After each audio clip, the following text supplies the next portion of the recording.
Ladies and gentlemen, boys and girls, welcome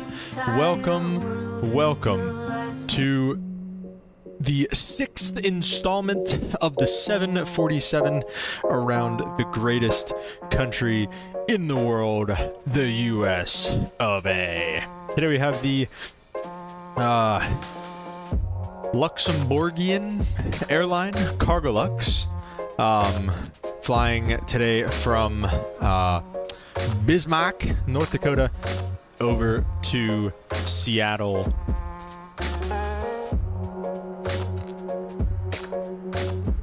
Washington. There it is. Attaboy. So yeah, guys, we're going to be taking this big old bird on over to Seattle, the Pacific Northwest. We've got the long top 747 once again. Had to change it up a little bit. I didn't want to go Atlas again, so we, you know, got a little paint job while we were here in Bismarck. We basically had to get a whole new 747 after negative 860 something coming in here. So basically had to get a new 747 shipped in. Cargolux is loaning us one, and we're gonna take it to Seattle so they can fly it home at some point.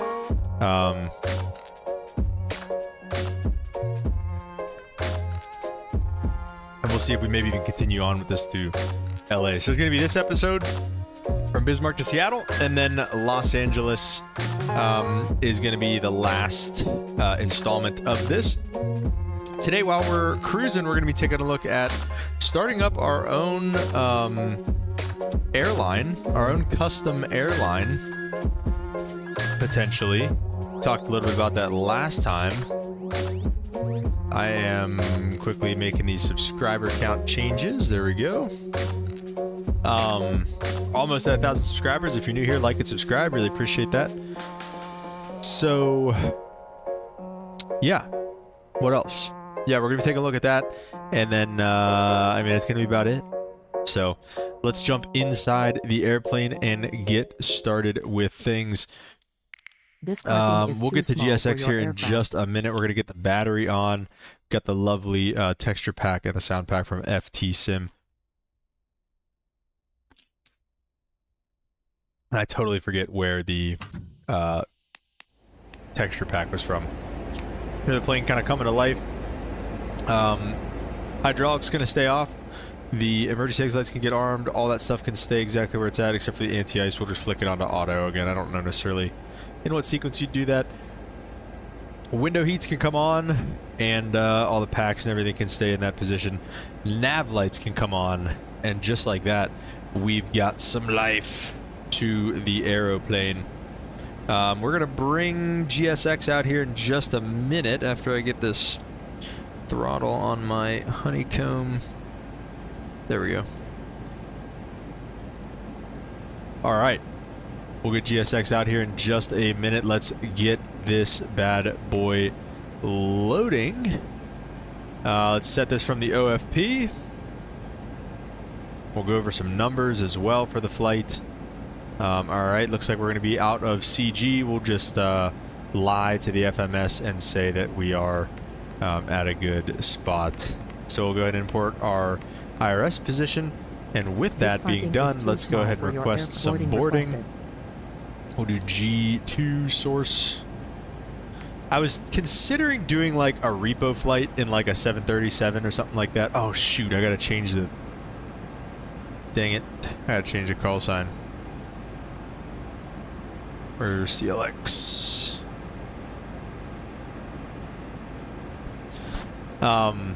So, you know, to not have to take a 747 out of Bismarck, but this is the beauty of flight sim. We can rip a 747 out of a place that it's probably never been before. Let's re-request this. Load. It's going to be the same flight plan. This is just going to change to Cargolux 301. All right. Definitely not going to be any ATC online here. Let's file this flight plan, though, on VATSIM. Like I said, we're going to be Cargolux 301 if you want to follow along. No. And let's see if there's any ATC online anywhere. Sure, that's fine. Just do that. Okay, it's not letting me connect to VPilot. No. Might end up having some Seattle ATC online by the time we get over there, but we will see. I doubt it. I wonder. Okay, there we go. It'll be Cargolux 301 747, and let's connect to that. Not even so much as I was gonna say not even so much as auto ATC. 1634 on the squawk today. Let's go ahead and do that for 1634, and we'll TRA mode C that. Sorry,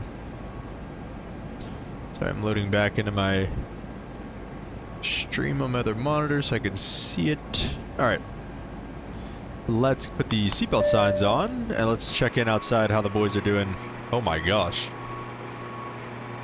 Big time operation here in Bismarck.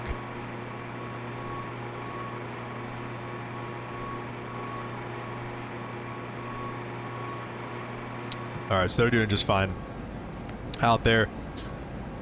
Departure. Alright. Are we going to depart on the long or short runway? Probably going to have to depart on the long runway, I think, unfortunately. Let's see what the weather is doing here in Bismarck. 170 at 15, gusting to 22. 170. We'll take runway 13 today. How about that? Take runway 13. No SID. No, maybe no DP. I don't know, but we're not going to listen to it.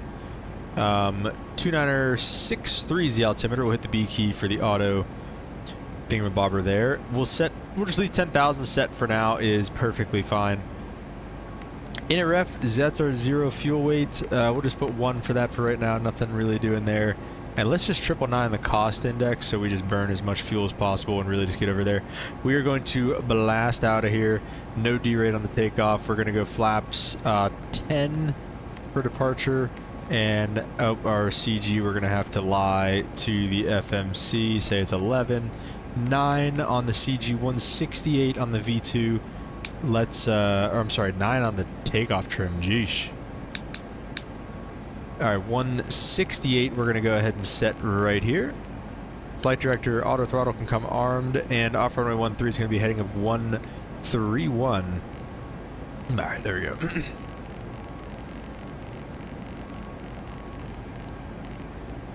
131 on the heading. We'll say they're done fueling. Let's get the fuel pumps on, and we are going to go ahead and start up the APU.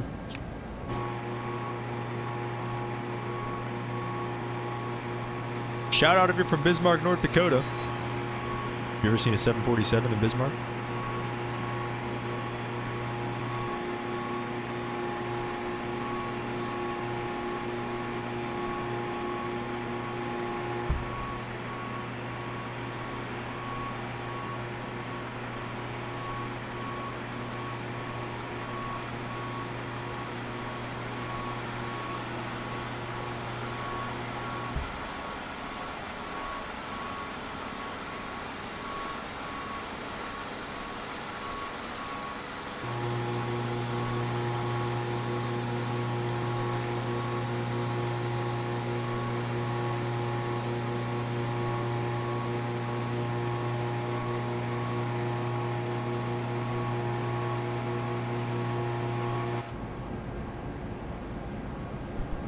Alright, APU is coming up. Let's see. APU gen is available. Let's go ahead and turn those on.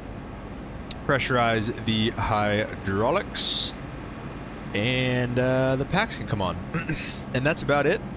That is honestly more or less it for our pre-flight. Once they're done with everything down there, we'll pretty much be ready to rock and roll here. Let's get a checklist out. Pre-flight checklist is complete.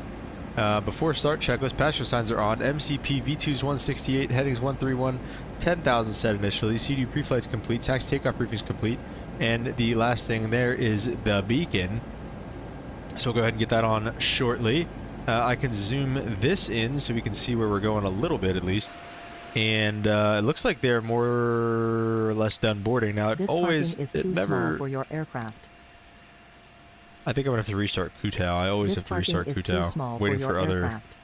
Yeah, I don't know why it always thinks that like boarding is never complete, but here we go. So we're about ready to get out of here. We're just gonna get. Actually, wait. We don't need to push back. What am I talking about? Look at all this. This parking is too small Right for here your in aircraft.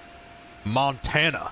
Look at all this open space we got. Come on. Or no, we're not in Montana. We're in freaking North Dakota. Whatever. Same thing. Something like that. I don't know. Let's get these screens brightened up. It's a beautiful day here in whatchamacallit, North Dakota. We'll bring the checklist back up because we're just going to flick the beacon on now. And then we are going to be done with that before taxi checklist is next. We'll go ahead with the engine page up. Demelli, what's up, man? Welcome to the stream. Morning, Commander. At ease, soldier. I don't require that. All right, let's start up engine numbers 4 and 3. We'll introduce fuel, get them started. Let's just make sure everything is going. Everything is going.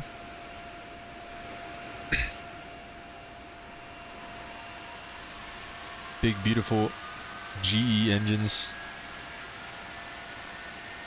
It's the wrong side. I'm just all over it today, guys. I'm a professional. Relax.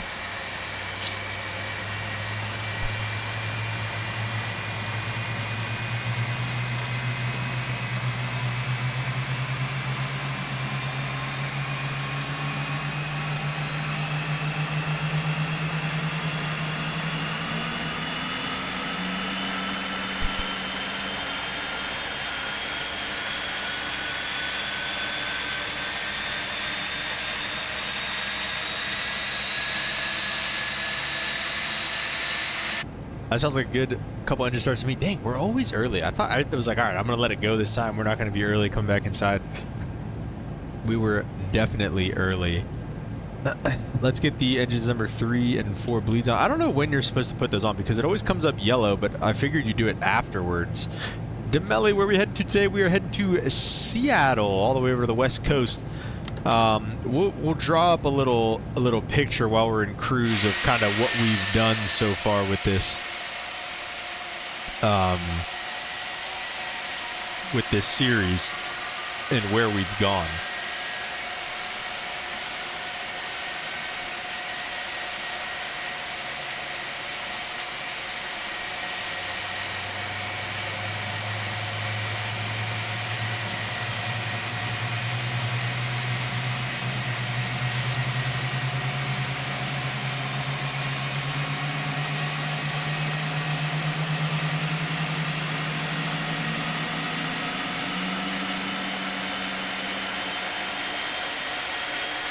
All right, looking good. Towers on 18.3, but tower's obviously not online, so we're just going to be on CTAF today. So it's still the same frequency, though.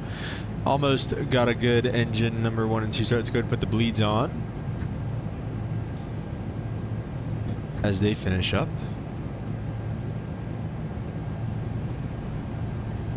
And there we go. Looks like everything's stabilized. Let's go ahead and get flaps to 10. Auto brake, RTO. Let's get the taxi lights on. We don't need the turn offs on. And everything is on. The bleeds are on. We can go ahead and get the APU generator off and run through the checklist real quick. Anti-ice is auto recall is checked. The messages are appropriate. Flight controls will check in a second. Ground equipment is clear. APU is off. That checklist is on standby before takeoff checklist is complete. Let's go ahead and check the flight controls. Full up, full down, full right aileron, full left aileron, full right rudder, full left rudder. Now that before taxi checklist is complete, before takeoff checklist is complete, all that's left to do is go. So let's do it.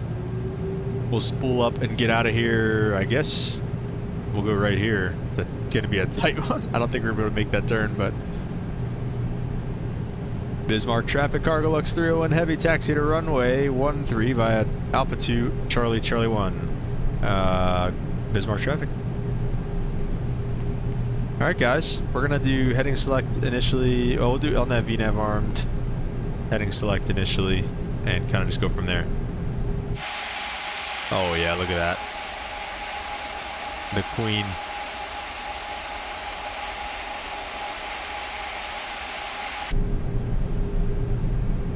Alright, we're gonna need a lot of power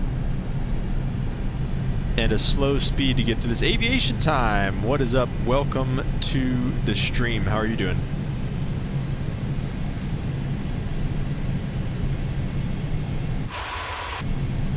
We're doing alright. Are those tires in the grass? Ooh, barely. That was a pretty good turn, though. We'll take that. Do you want a sub? I never turned down a sub, aviation time. Do you want a sub to me, is the question. That is, you have the free will to decide.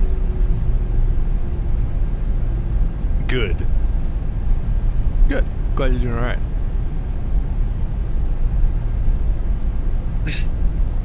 Alright guys, we are going to get our lights on. Let's get some togas in the chat, boys, for the Queen of the Skies, the 747, blasting out of Bismarck, North Dakota.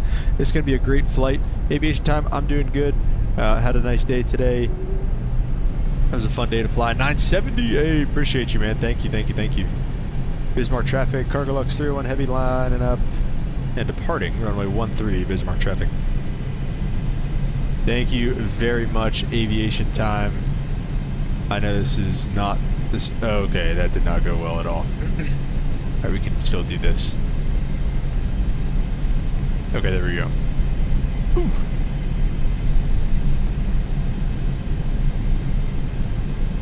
Alright, we are going to try our best to take full length here. That was a very tight turn to say the least. Thank you, Demelli. Appreciate that. This is also going to be a tight turn.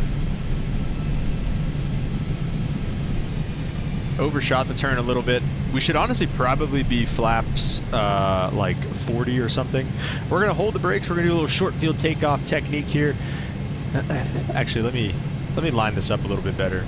Are you using multiplayer aviation time? I don't think so. Like, I don't think I'm using the base multiplayer at Microsoft. I think I'm on VATSIM though, so you can track the flight if you want on VATSIM. We're Cargolux 301. Okay, so we're gonna do a little short field takeoff technique here in the 747. We're gonna spool up the power. We are going to hit toga, leave the brakes set until the thrust is set.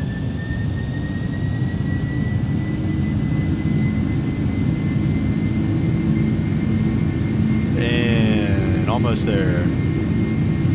Thrust is set. Airspeed's alive.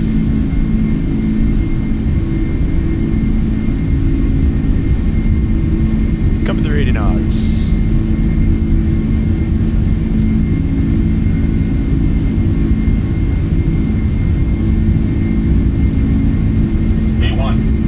V1 and rotate. That was a good decision to use short field takeoff, 8,000 foot runway in a 747. Blasting out a beautiful Bismarck, North Dakota. Positive brake gears coming up.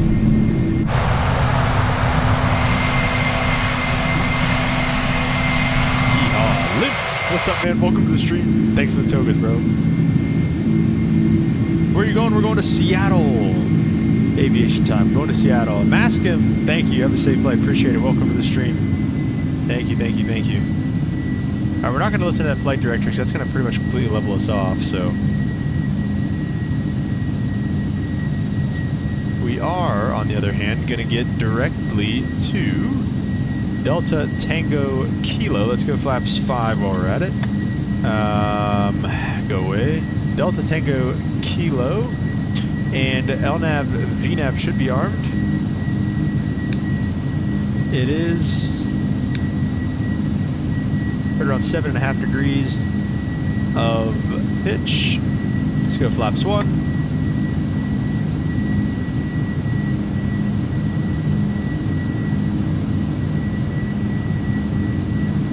Let's get 30 degrees of bank in there, why not? And let's go flaps up. Climb check when able.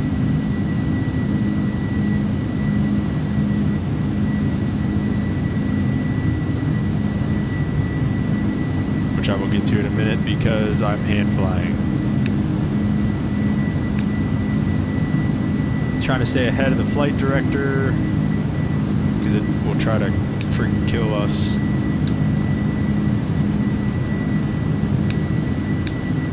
And it's pretty pretty much straight out after we make this turn and everything. Risk it for the biscuit. That's right, aviation time. That is right. We are going to set up our cruise flight level though of 380 right now. There it is. Looking good.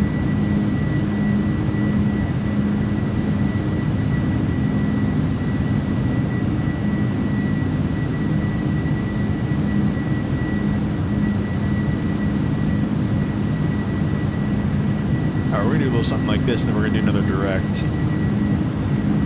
Fresh direct, we call that. And let's go autopilot on. Flaps are indicating gears up, auto brake is off, lights are set now that we're through 10,000 feet. Strobe staying on, wings and logos can come off. Seatbelt signs, since we've just got a bunch of jump seaters back there, they can come off, and our nose is dropping for our climb speed. Or climb, climb speed, that was the right phraseology. Okay. Very, very good, guys. Very nice departure here. Our second to last departure in the 747. This is 2020 aviation time. This is Microsoft 2020. Second to last departure here in the 747. Limp, if you're still here, man, we gotta get on this whole virtual airline thing. Once we get to cruise, we're going to start working on that. We're going to start working on that, dude. We need a library, though. Should we have a library contest? A library, because I don't know how to make libraries. Should we have a library contest for the channel airline?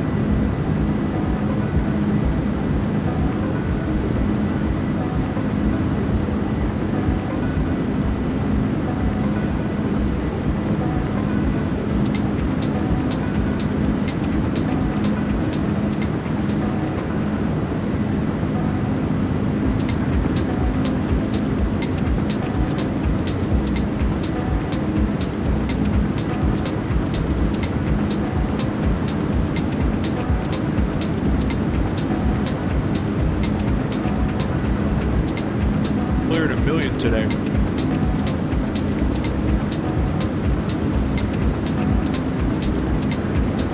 That is the live weather. How's Seattle? Clear as well. At first, we should just start off using the airline that's known. Or you mean like joining like an American Airlines or something like that? What's it called again? Like New Sky or something?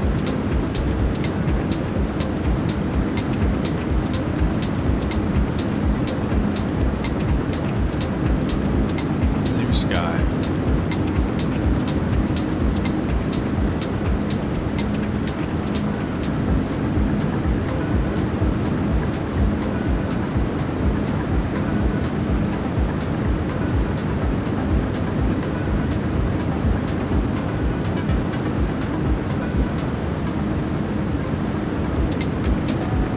Really even check out your channel, I'll come back. Alright, sounds good, aviation time. Appreciate it. Sky. Let's see. We're looking more into this here.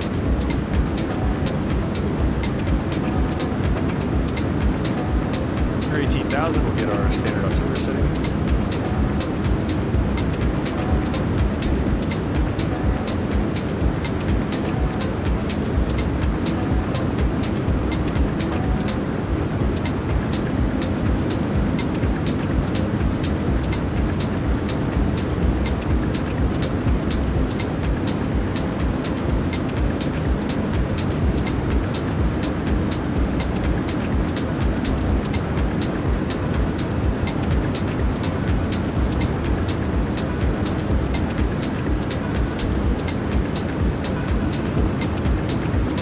Says American or Delta. I don't know. I honestly feel like we should just freaking go for it with our own thing. We'll see. Nice channel. Thank you, aviation time. Thank you. I try. All blessings from the Lord, brother.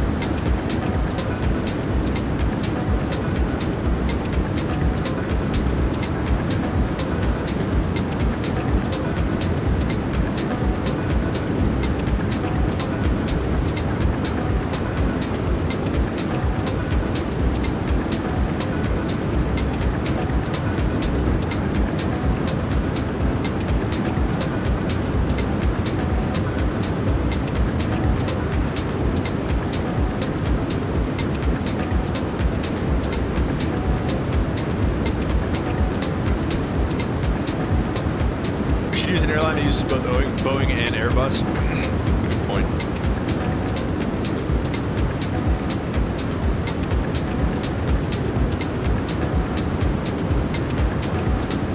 That's a good point.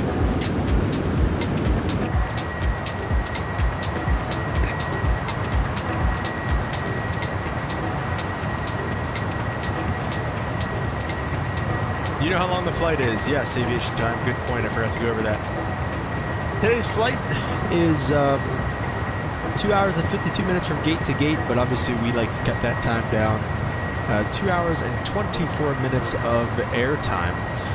Cruising at 38,000 feet. We got some nasty headwinds. Actually, let's see if cruising at a lower altitude would help. Let's see.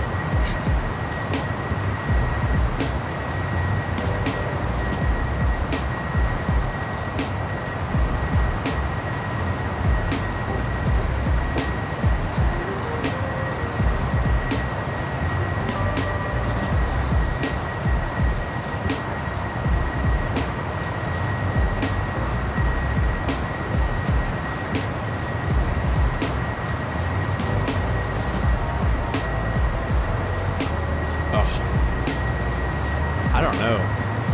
As we get closer to Seattle, I think lower is actually worse.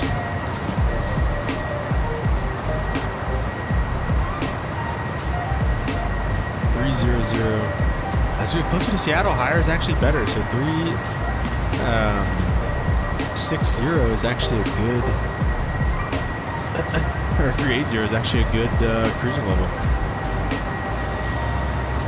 Lim said in order to have them recognize Slammer as a call sign on the network, we'll need to have a certain amount of people on the virtual airline. Is that right, Lim? Can you explain, do you know more of how that works and or where I can read about how that works? Because I have no idea how that all works.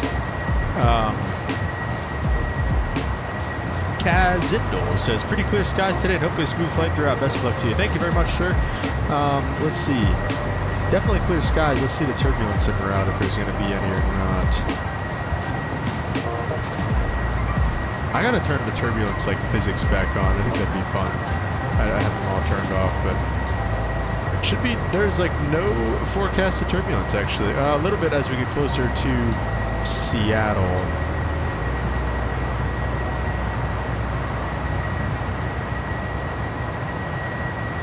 So it should be a nice smooth ride today. Aviation Time said, everyone, for every like this video gets, I will need to post a vid on my channel. Alright. Look out, Aviation Time. You might have to post like 3 videos.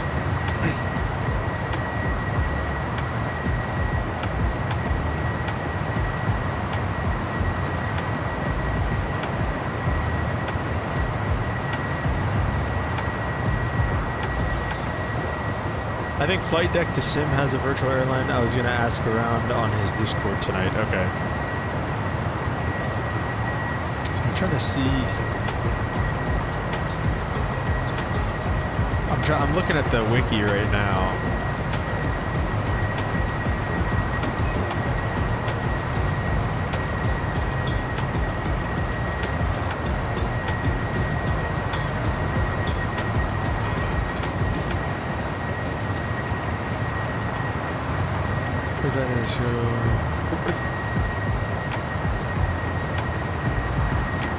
What is airline API? What is API supposed to mean?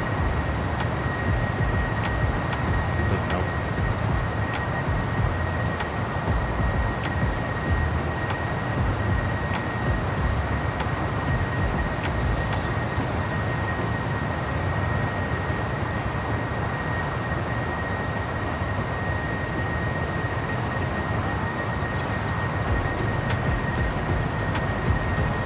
airline without at least 2 active pilots in the previous 30 days will be deleted. Oh, okay. Without 2. Closing airline does not remove past flights done for the airline.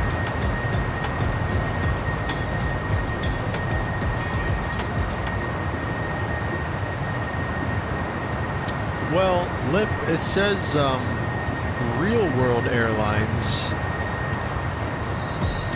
If you're applying for realistic ICAO code, that requires approval and must meet the following conditions. Airline must be managed in accordance with real world counterpart operations. Minimum of 20 pilots active, minimum of 200 flights done in the past 30 days, minimum of 6 months on New Sky. That's for real world. So if we were to make our own, I mean, at least it doesn't say anywhere in particular that we have to have our own thing. Yeah, aviation time. I don't know why it doesn't, it used to update automatically, but it doesn't anymore. So I have to like go back and manually do it. So sorry. I can change it right now. Limp said, I thought for sure the library should have the word slammer and a cartoon tire going flat on it. Listen, I don't know. You guys, I'd be down for that.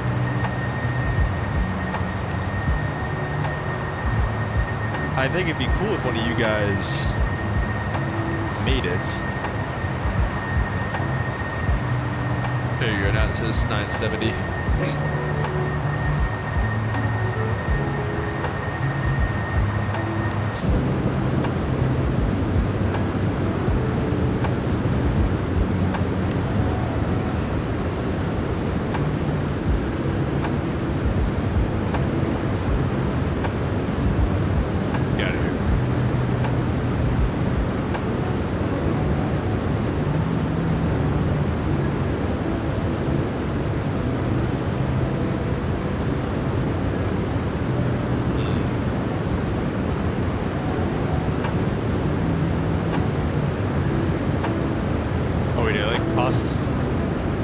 There's like money involved, like fake money.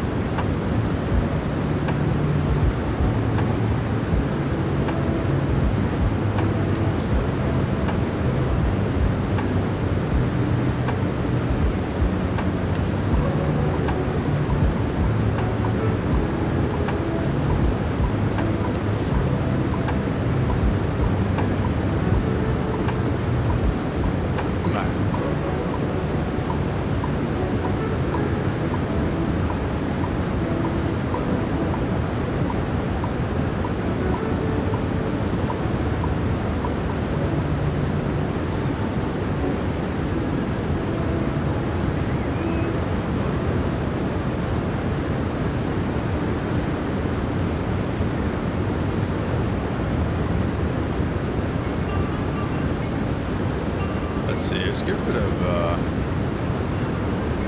flights going on.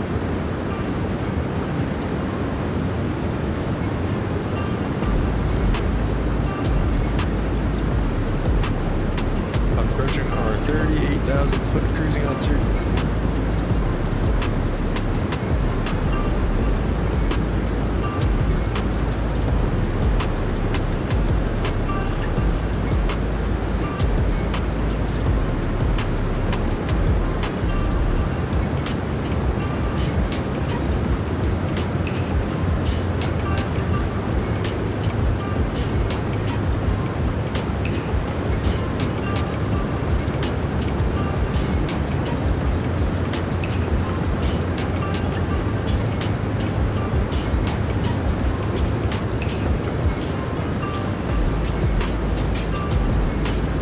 Sent me a confirmation email.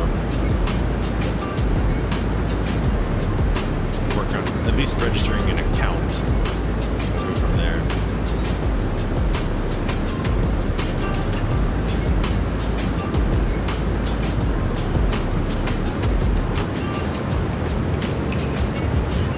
Oh, right, almost.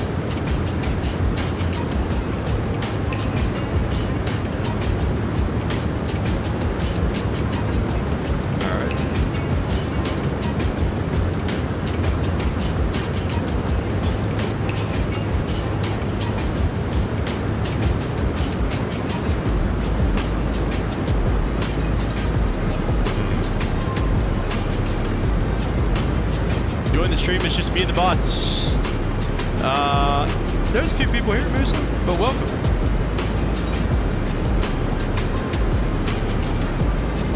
Welcome. Reach our cruising altitude of 38,000 feet. We're done with that. We don't need that. And we are going to need to select our arrival and everything into Seattle. Let's see. Real world. Lim said, I thought about emailing someone at VATSIM too. I might have to make a donation to the network. You know how the world works. Dude. To have a... Well, no, I'll make a donation to the network if it has to be, if it's required for having our own call sign. I just don't know if that's going to be necessary or not. 3-4 left, 3-4 right, they're landing north in the real world today. I was thinking about donating anyway. Well, we'll see. What did it say? 3-4 left, 3-4 right? 3-4 left, 3-4 right. Not the center, so preferably 3-4 right would be what we want. So we're going to try for that. We're taking ILS. Runway 3-4 right. And we're going to be on the Glasser 3, so let's go ahead and go back to this here. On the Glasser 3 with the Golf Echo Golf transition, which is, of course, the Spokane VOR for the ILS runway 3-4 right. And we can take it from Shipox. And that'll give us some information here. And everything should tie in pretty nicely. Yep, looks good. All right.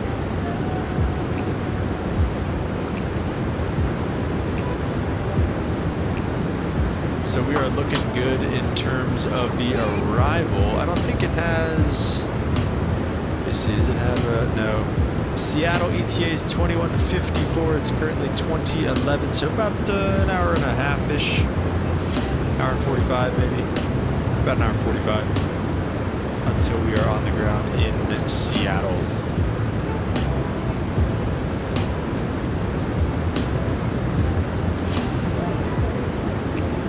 Yeah, I did not, you know what, and it had a frequently asked questions or not send, all right, Lim, run safe. Check the offers folder or spam.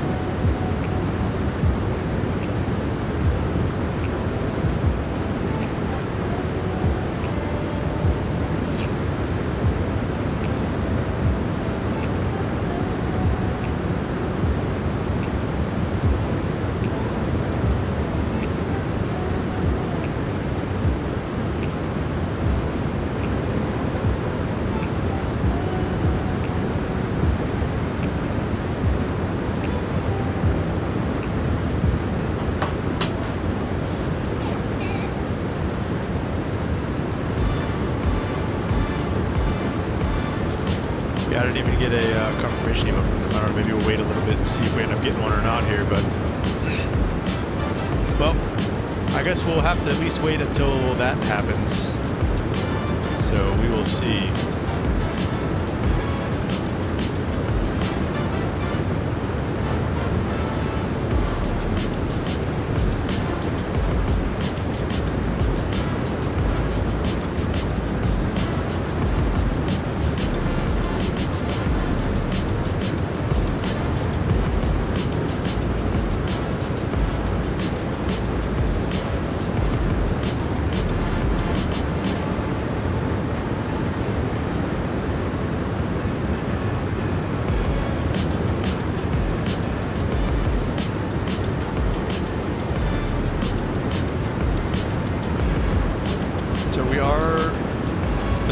Curious out there, we are looking at starting a virtual airline, probably called something to the effect of Slammer Airways or Airlines or something.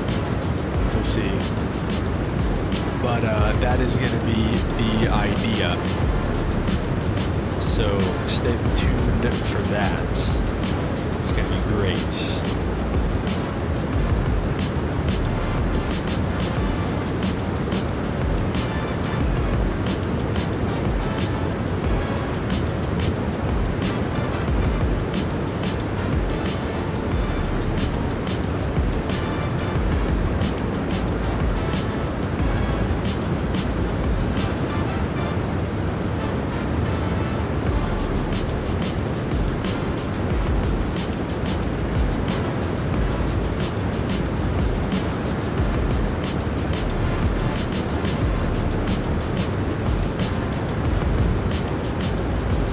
ABH Time says, sorry, I left ahead of me something. All good, no worries, man. Welcome back. What did you do today, Aviation Time? How was your day?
Just realized I need to post 5 videos now. You gotta stay true to your word, man. You said you were gonna do it.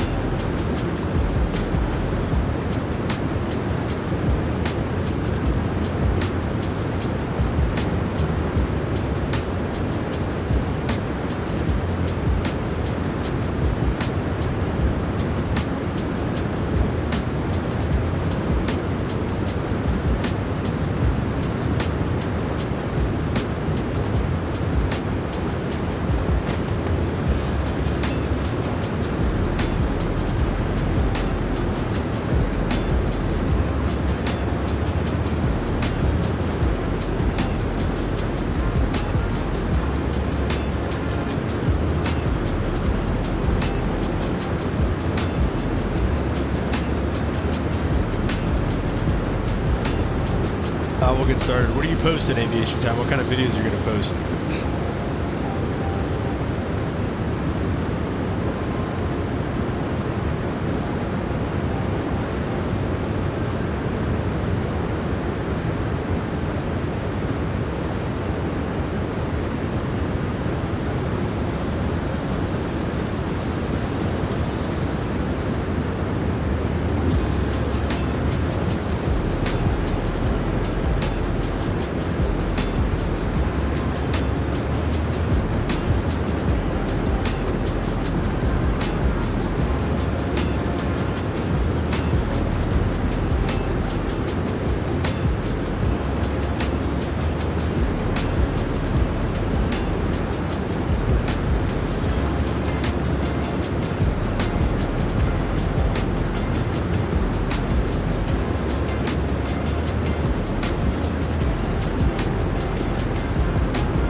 Oh, you know what we can do while we're here too? We can also look at some clips. It's been a minute. We've got we've got a little stockpile of clips going, so we can take a look at some of those here in a couple minutes as well.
It isn't just aviation though. It is just aviation. We've got some landing and takeoff clips in the chat that we can go over a few of.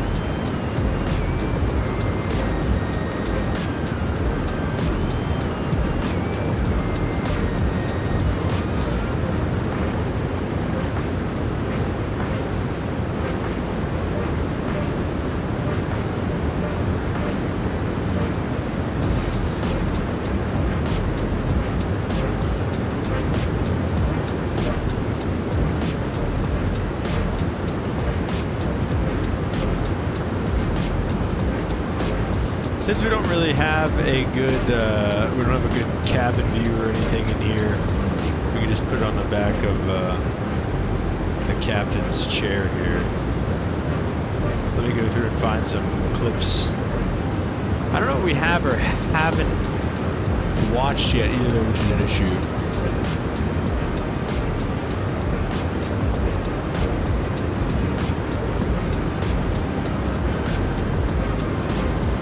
I think we've seen that or that.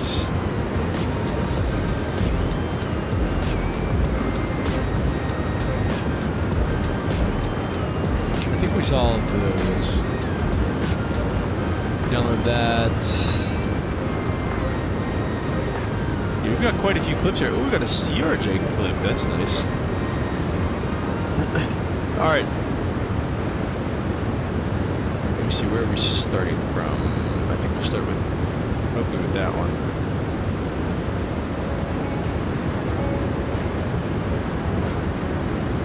If you're wondering, I also post coding tutorials and stuff like that. All right, very cool, very cool.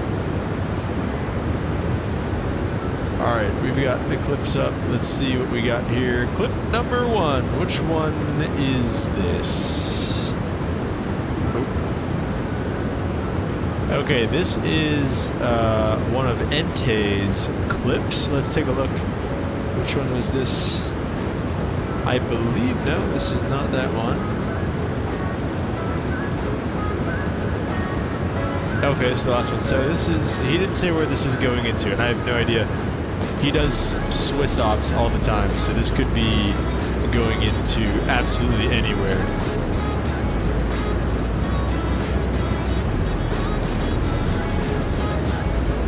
Alright, sorry, hang on, let me go back. Let me rewind. Let's take a look at how he's looking here right off the rip. So we're 2 knots low on the glide slope already. Alright.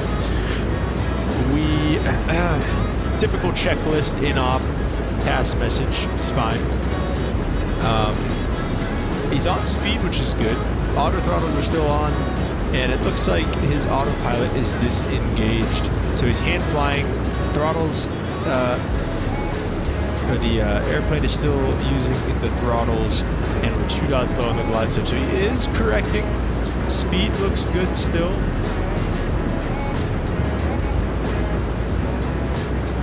He's holding it off. He's not climbing for the glide slope, which is good. If you find yourself low on the glide slope like this, all you have to do is level off, or at least slow your descent rate to like 100 to like 300 feet per minute.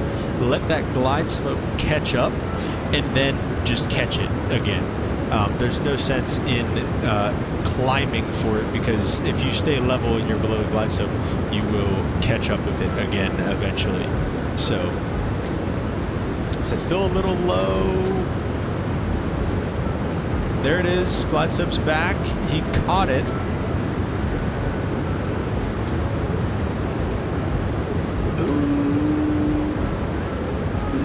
Okay, all right. Not bad. Definitely a little float there. But he held it off, and it looked like a pretty decent touchdown. Definitely a little bit of a float there, but it looked like a pretty darn good touchdown to me. 3-4 right, dirt. I don't know where the heck this guy is landing right now.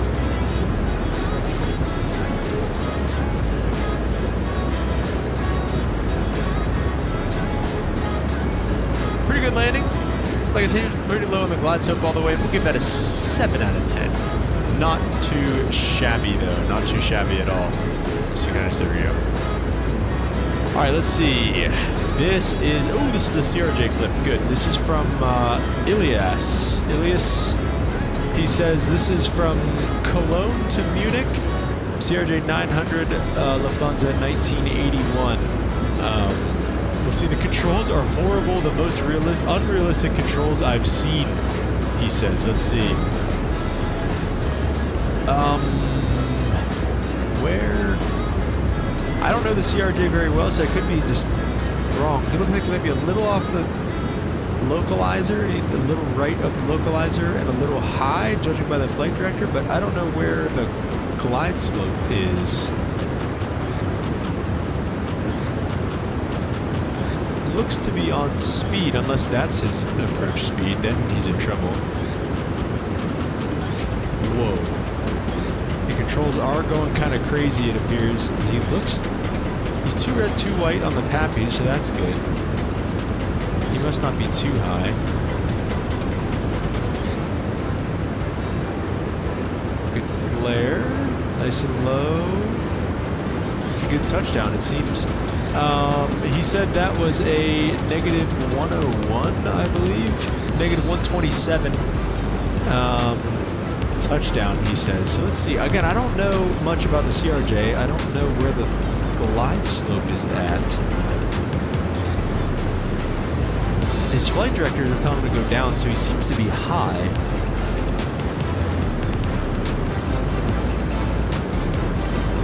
But a good flare. The shaker makes it probably look a little bit more aggressive than it was. But, and he's down. Decent center line. Definitely losing it a little bit, especially since we're looking down at our feet. Why are we looking down at our feet there? I don't know. Spoilers are up. Not bad. That's probably another 7 out of 10. Good touchdown. I'll give it a 7.5 out of 10. That was a good touchdown. No, I'm just kidding. 7 out of 10.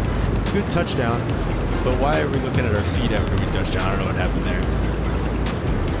Mexican Aviator, what's up, man? Welcome to the stream. How you doing?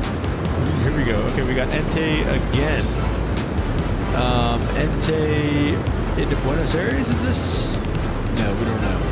One of these is from Buenos Aires. He says, I tried to aim more to hit the touchdown zone and to not flare and make a smooth landing out of it. But it was still a perfect landing, he says. We'll see about that. I'll take any advice as well. But in my eyes, the approach didn't look too good. I felt like I was slightly too high, but somehow managed to as well. But somehow I struggle a bit to land in Sao Paulo. Okay, so he's in Sao Paulo. Auto throttle's off. Autopilot's off. On speed, a little tiny bit high, but that's no problem.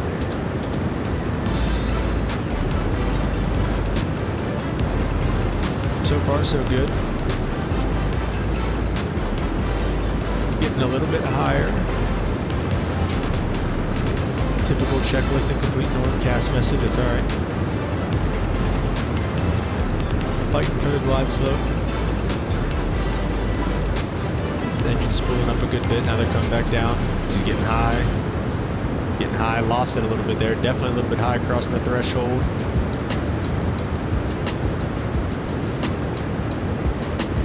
And a pretty decent flare. Didn't look like that was too firm of a touchdown.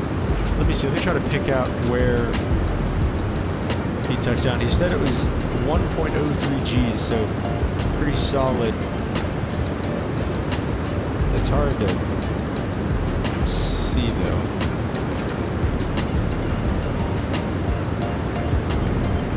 You know, honestly, though, this is a good job not really chasing this glide slope here. You know, you're in Sao Paulo. You've got a long runway. You're still going to find the touchdown zone. You know, you want to increase your rate of descent a little bit because you don't want to float a crazy amount. You want to be in the touchdown zone still for sure. But, you know, you don't have to just chop and drop and chase it like that. So good job not doing that there. Like I said, a good flare. Okay, I think he just touched down right there. So that seemed pretty good. Honestly, I thought that I didn't think that was too bad at all. Like I said, got a little high right at the end. Probably 8 out of 10. 8 out of 10 there. I don't think that was too bad at all. I think we're going back to a clip from Ilias here. Doing good. Got my first drive on Sunday. Nice, man. How'd that go? Did you get your permit and everything? Okay, this is another night landing from Ilias in Munich. Another one in Munich from Dusseldorf. We may have seen this one already. We'll see. He says, oh my. I think this is going to be an absolute greaser on the glide slope, on speed as well.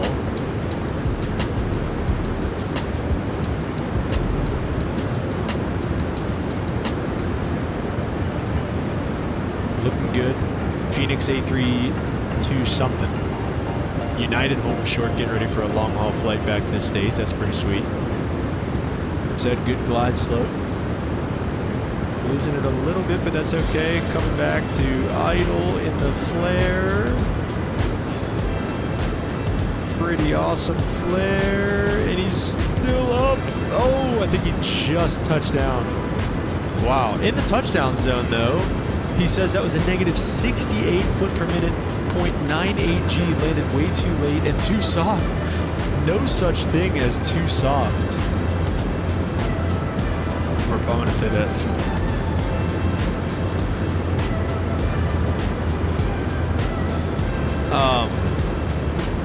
That was pretty good. I mean, yes, big time float. However, it wasn't dangerous. It was in the touchdown zone still. Definitely after the 1,000 footers, like, there go the 1,000 footers right now. So, I mean, you're right at the end of the touchdown zone if he touches down right there. So, I'd still, I mean, a 9 out of 10. Well done. That was a solid landing, I think, there. No, I don't have my permit yet, Mexican Aviator says. All right, no worries. I think that was a 320 aviation time says. It could be 319 or 321. You just don't know. Oh, wait, he actually said in the chat. I think it said it was a 319. No, he's just 320. It was the 320.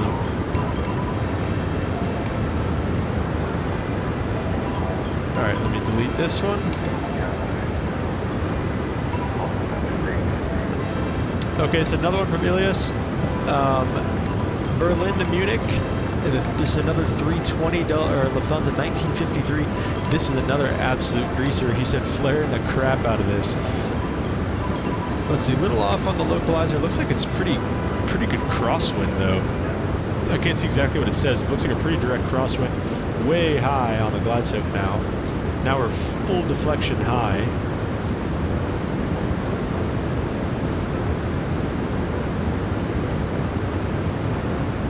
Coming back to idle, getting in the flare. Speed's getting slow. A little off center line. Definitely a smooth touchdown. Like I said, a little off center line, but not necessarily dangerous. I mean, the glide slope maybe there, getting full deflection on the glide slope is not good. We gave the last one 7.5. We gave the CRJ one a 7 out of 10. I think we'll give this one a 7.5 because you got to give him some credit. Let's do 7.7 because you got to give him some credit because it's a crosswind. So it's pretty solid. He wasn't that far off the center line, but he was off the center line. He got full deflection on the glide slope. So we'll go 7.7 out of 10. Not bad at all, Ilias. Not bad at all.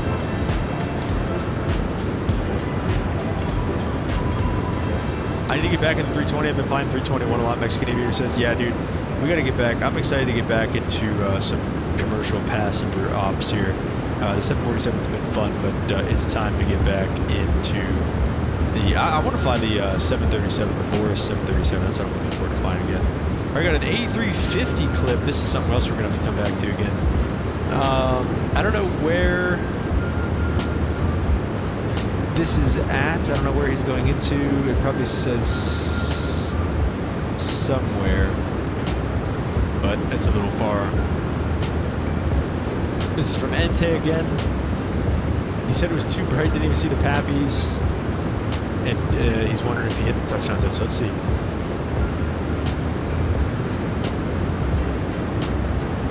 If you butter the landing, I will sub on all of my accounts. Oh, baby. Aviation time. If that gets me to 1,000 subs, I'll take it. So he's got a little bit of a tailwind, so let's kind of break down what we see again. First of all, I don't see a glide slope. This must be an RNAV approach. I don't know what's going on here. He might have the brick right here or something. I don't know what he's got. So I know this is an ILS, I think, right there. So I don't know what's going on. He doesn't have a glide slope. He may not. No, he doesn't have the LS arm. That's why. I think he has the flight director completely off. I think that's what's going on. Okay, so I think he's just got the flight director off. Autopilot's off. Auto throttle's on. So not too sure how we're looking. We're obviously a little left of course, and probably a little low. Yeah, I can't see the runway hardly at all. A little bit of a tailwind. Kicks that rudder big time, but that was a pretty good kick. Oof, that nose wheel snaps down, but I mean, not bad. Pretty, like I said, definitely a little bit of a tailwind. Little. Hello, Mego. Welcome. Aviation Time says I have 2 more accounts when I'm subbed on this one, so you'll get 172. I'll take it. Not too bad. Not too bad there from Entei.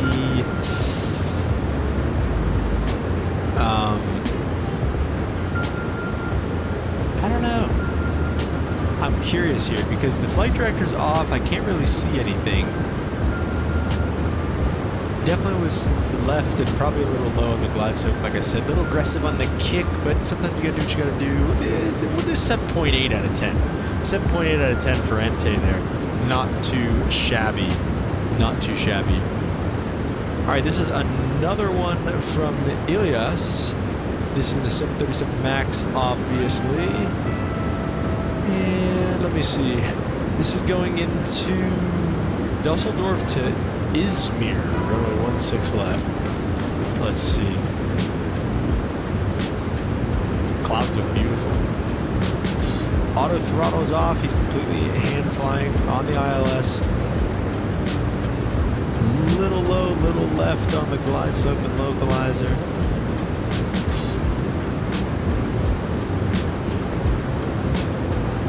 Good speed though. Come back to idle. Pretty good flare. Nice. That was pretty solid. He didn't send a landing rate with that one, but that was pretty good. Maybe 8.2 out of 10. I think your glide slope was giving you some false readings there because you're 2 red, 2 white, and looking good. And that glide slope went all the way to the freaking moon, so I think you're good there. A little left to center line, so I like 8.2 out of 10. I think that's a fair judgment. All right, and last but not least, a clip from Michael. We've got a landing in a 737-900 series here. He said this was his first one in the 900. Let's see. I believe this looks like this could potentially be Seattle. He's lagging like crazy. On glide slope, on speed though, on localizer looks good. Looks like he's 4 white though. This looks like an aggressive glide slope or something.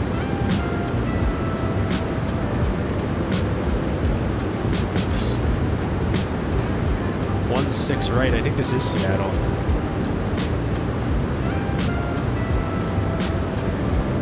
Pretty dark cockpit. You got lights, Michael. You can use them.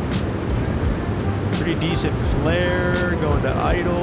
Left wheel down first. Not too bad. 151. 098 on the G's. Not too bad there. Like I said, I don't know what happened. And then the glide slope just disappears on him. I don't know what happened there. He got a little right, of course, kind of out of nowhere as well. He's also lagging, so we'll give him the benefit of the doubt. Not too shabby there, Michael. We're going to give Michael an 8 out of 10 as well. So that's it. That's all the clips we got. Hope you guys enjoyed that session. That was fun. Thanks for the clips. Send them in, join the Discord, and send them into the clips channel in the Discord if you guys want to see your clips featured here on the channel. Let's take a look at our top descent and everything. We don't have one yet still.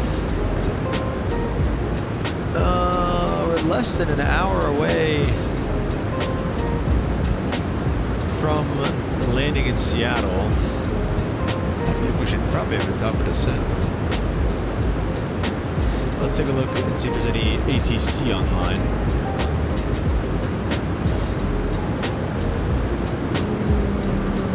No. Portland has some ATC online. I was thinking about going to Portland too. We should have. We should have. All right, guys, we are getting close. How much longer? AVH time says, yeah, we're about, let's see, 21:58. We're about an hour and 20 minutes out from Seattle here, so we've got a little bit of time. The beautiful 7:47.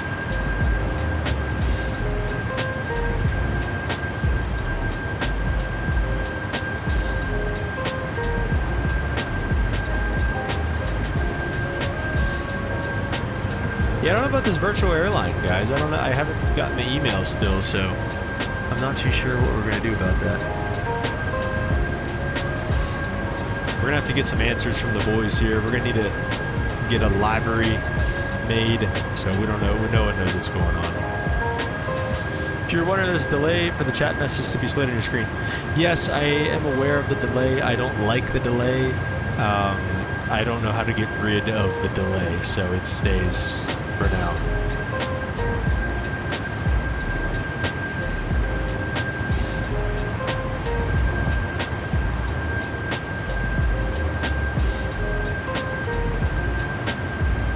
Lip says you can use a virtual call sign on the VATSIM network, but you need to be aware of some rules and guidelines.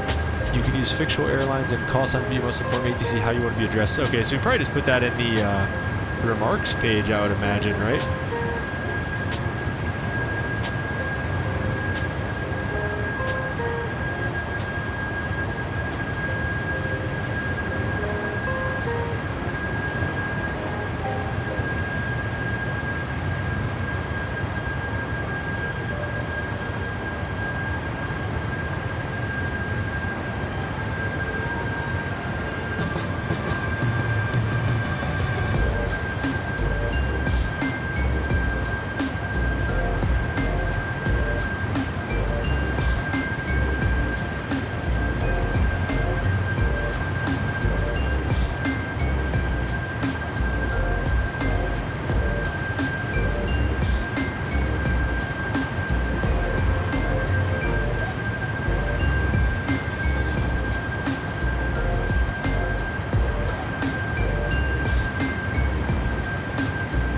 Lim said, additionally, you should avoid using call signs that are racially sensitive or politically motivated. I don't think Slammer is going to be is racially motivated, so I think we're all right there.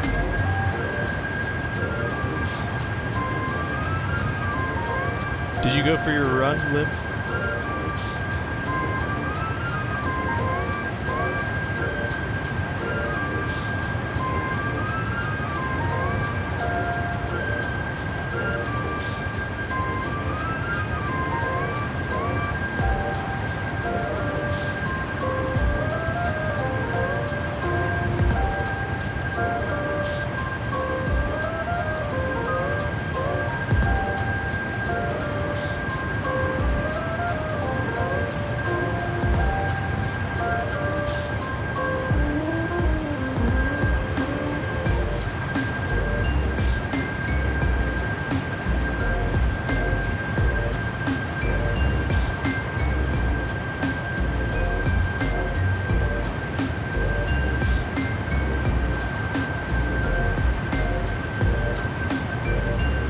I did only a mile and a half.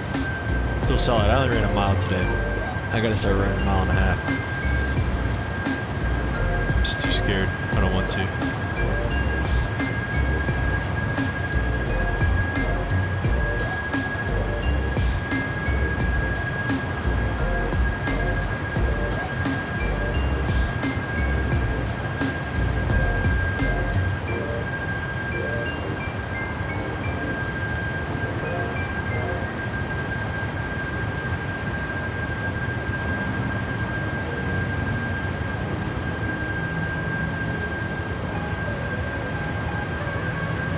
When calling a flight plan, put the call sign in the remarks. Yeah, that's probably what we'll do. That would make the most sense, I believe.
Did I get ChatGPT to watch the stream?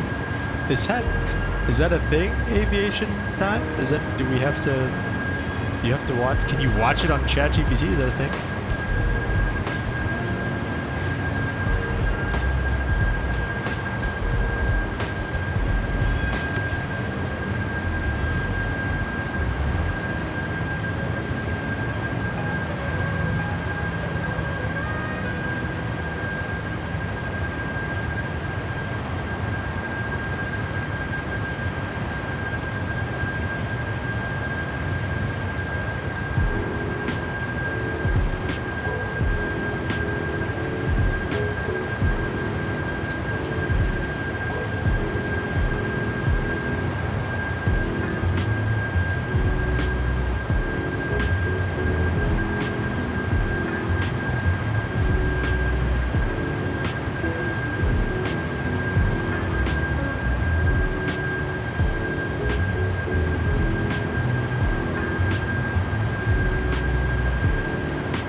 ChatGPT is watching. You now have 5 views. All right. Thanks, ChatGPT. Lim said, I do like the idea of having to take flights where other members finish at. I do like that too. That sounded like it was just kind of a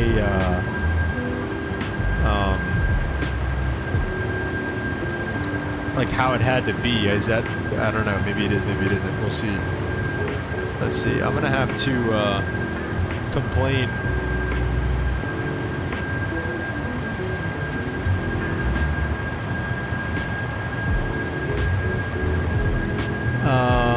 If their email is nowhere to be found, please report on New Sky Discord. I gotta join the Discord. Which is where?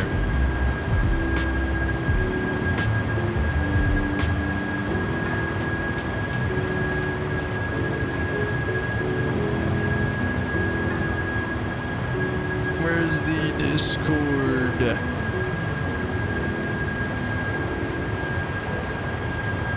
Okay. Once you get into the wiki, there's like no way out of it either. It's annoying.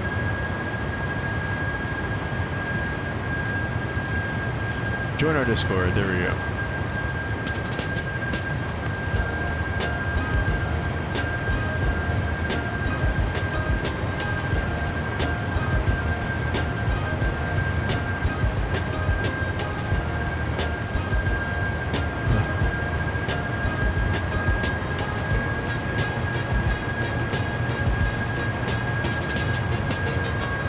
Gotta give my social security number and my 3 digits in the back of my credit card.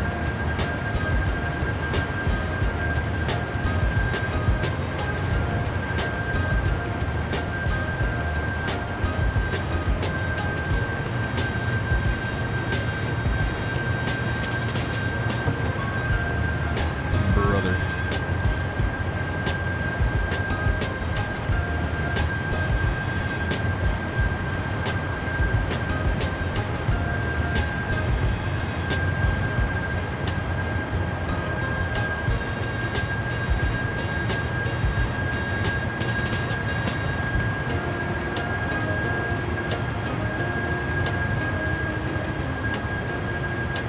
Alright, let's see.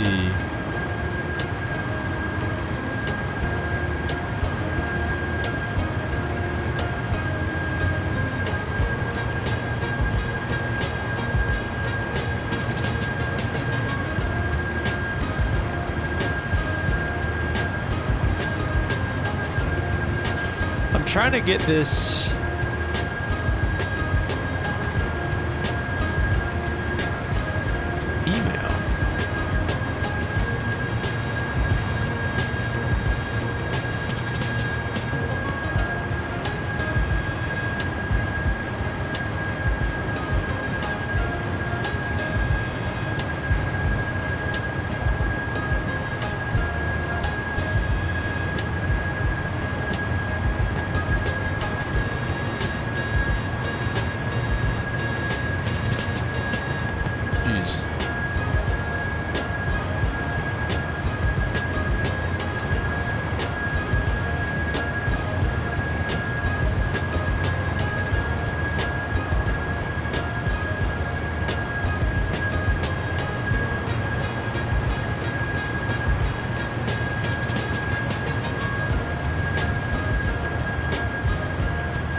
just hit up the Discord. We'll see.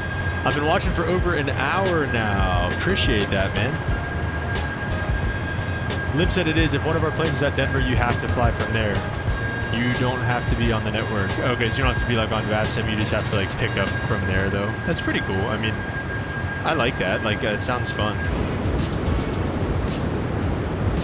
Definitely sounds like fun. 400 miles on top of descent? I find that so hard to believe.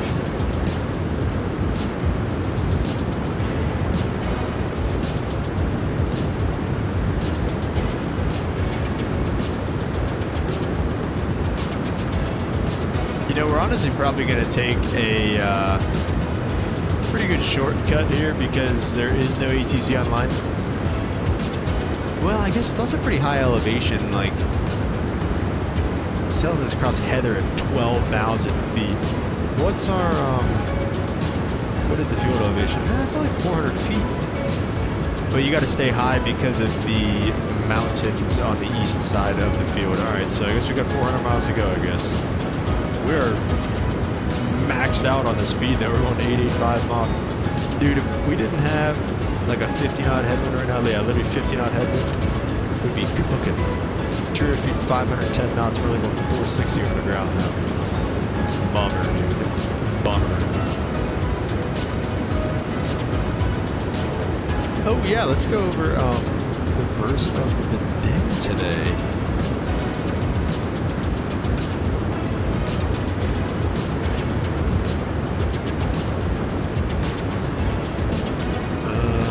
Break that up a little bit. Okay. That lip, we are on the same wavelength, brother.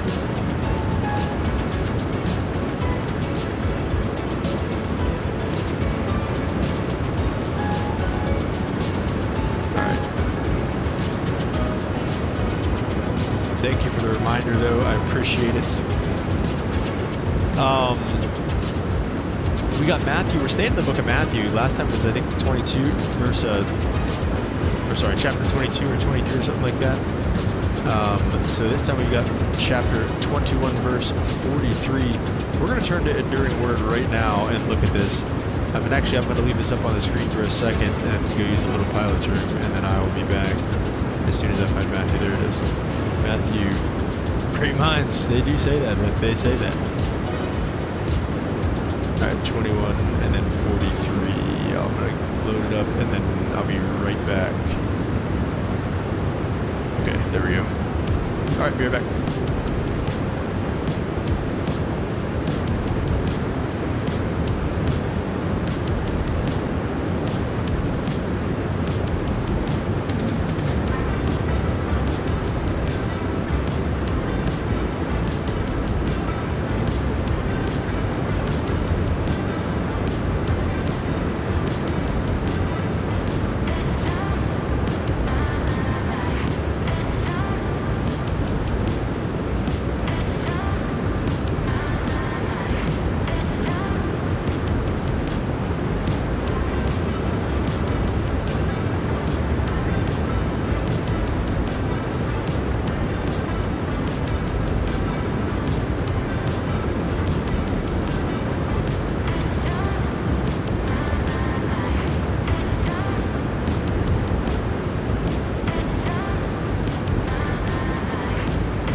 Aviation Chime joined the Discord server. Shout out to you, brother. Thanks for joining. Let me go to welcome ya. Welcome.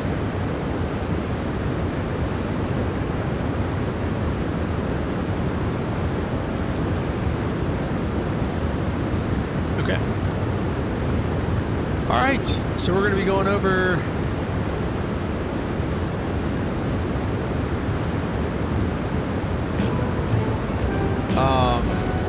Look at this beautiful scenery we're crossing over right now. Where are we?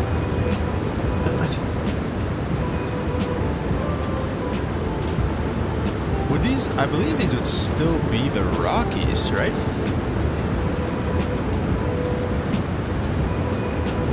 Denver is south of us.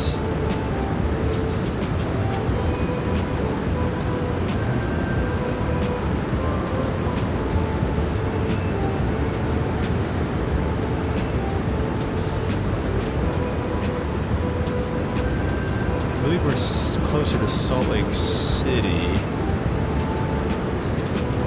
Oh, we actually, I think we just crossed over Salt Lake City, actually. No, what is this? GTF Great Falls International?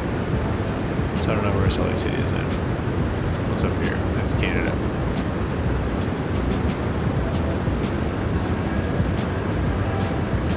Oh, wait, is this not Crescent Butte, is it?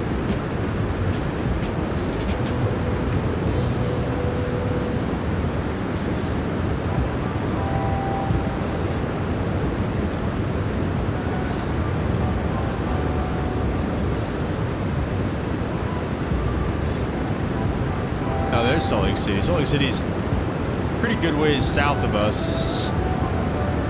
Steven, what's up, man? Welcome to the stream. Hope you're having a good day. You're just in time for verse of the day. So anyways, nobody knows what mountains these are, but we're crossing over some pretty freaking cool mountains right now. Now imagine having to cross these on foot with a horse and buggy. That's crazy. So Matthew 21:43 says, "Therefore I tell you that the kingdom of God will be taken away from you and given to a people who will produce its fruit." Now, let me look also. If you guys are unfamiliar, obviously, pretty much everybody's familiar with Easter. Easter's coming up this weekend, obviously, guys. Big deal. Let me see, actually, is there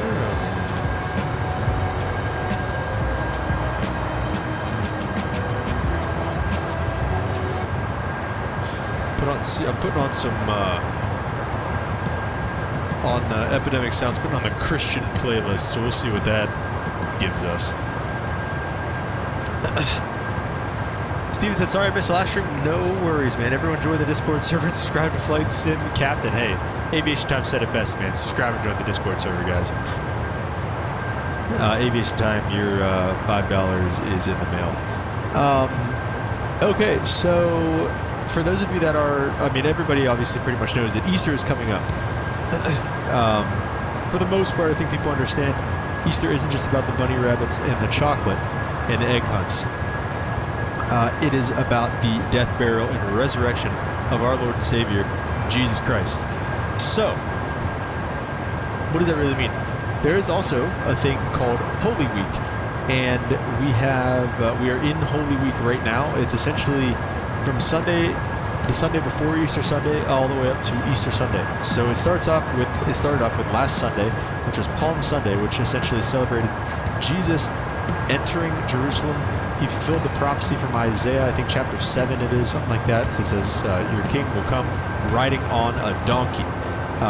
And he does exactly that. He comes riding on a donkey into Jerusalem, and they all lay down their palm leaves for him as signs of respect, I believe. And,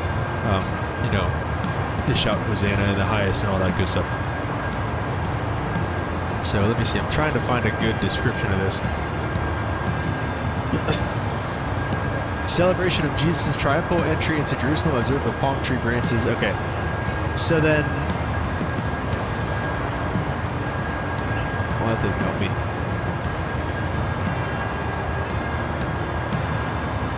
Then there was Holy Monday. Which, this is so blurry, I can't tell.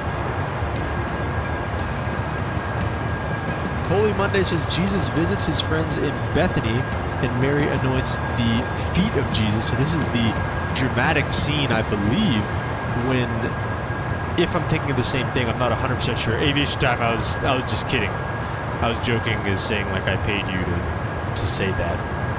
I was kidding. I'm not sending you $5.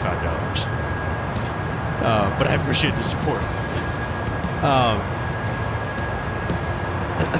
So this, I believe, Holy Monday is talking about, if it's again the same story of when, whoa, hey, who's crossing right there? Oh, you guys can't see it right there. Oh, that's another 747. PAA 25. They're coming from Seattle. They're going to JFK. What's up, 747 fam? Why are they? What are they at?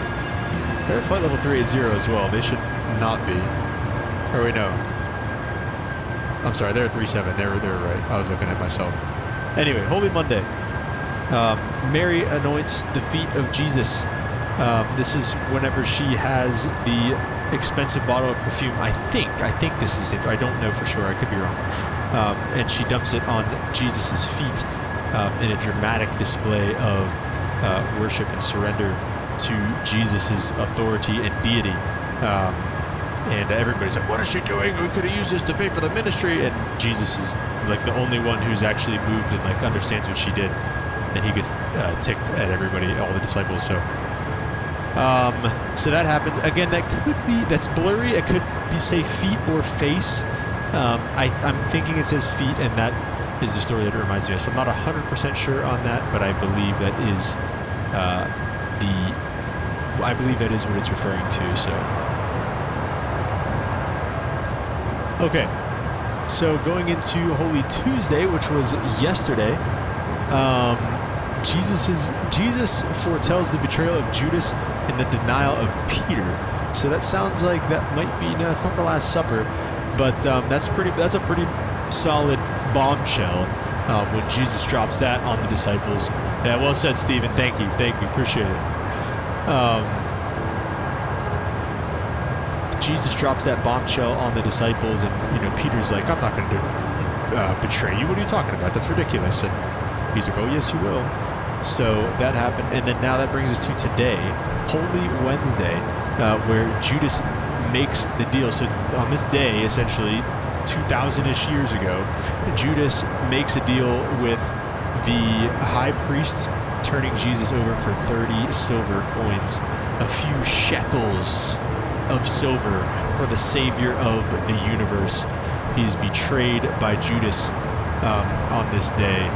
So that happens. Let me see. This is another one that it looks like I'm going to read a little bit better or not.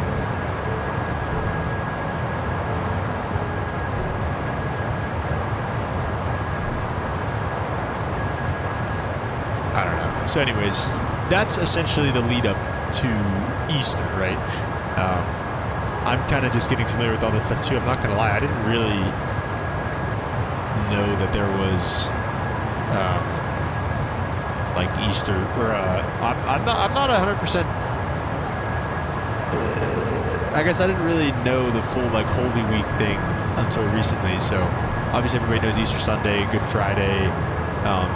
Saturday is the day that he was fully buried and everything like that. So everybody knows that. But the Holy Week is a lesser known thing. So I want to talk to you guys about that.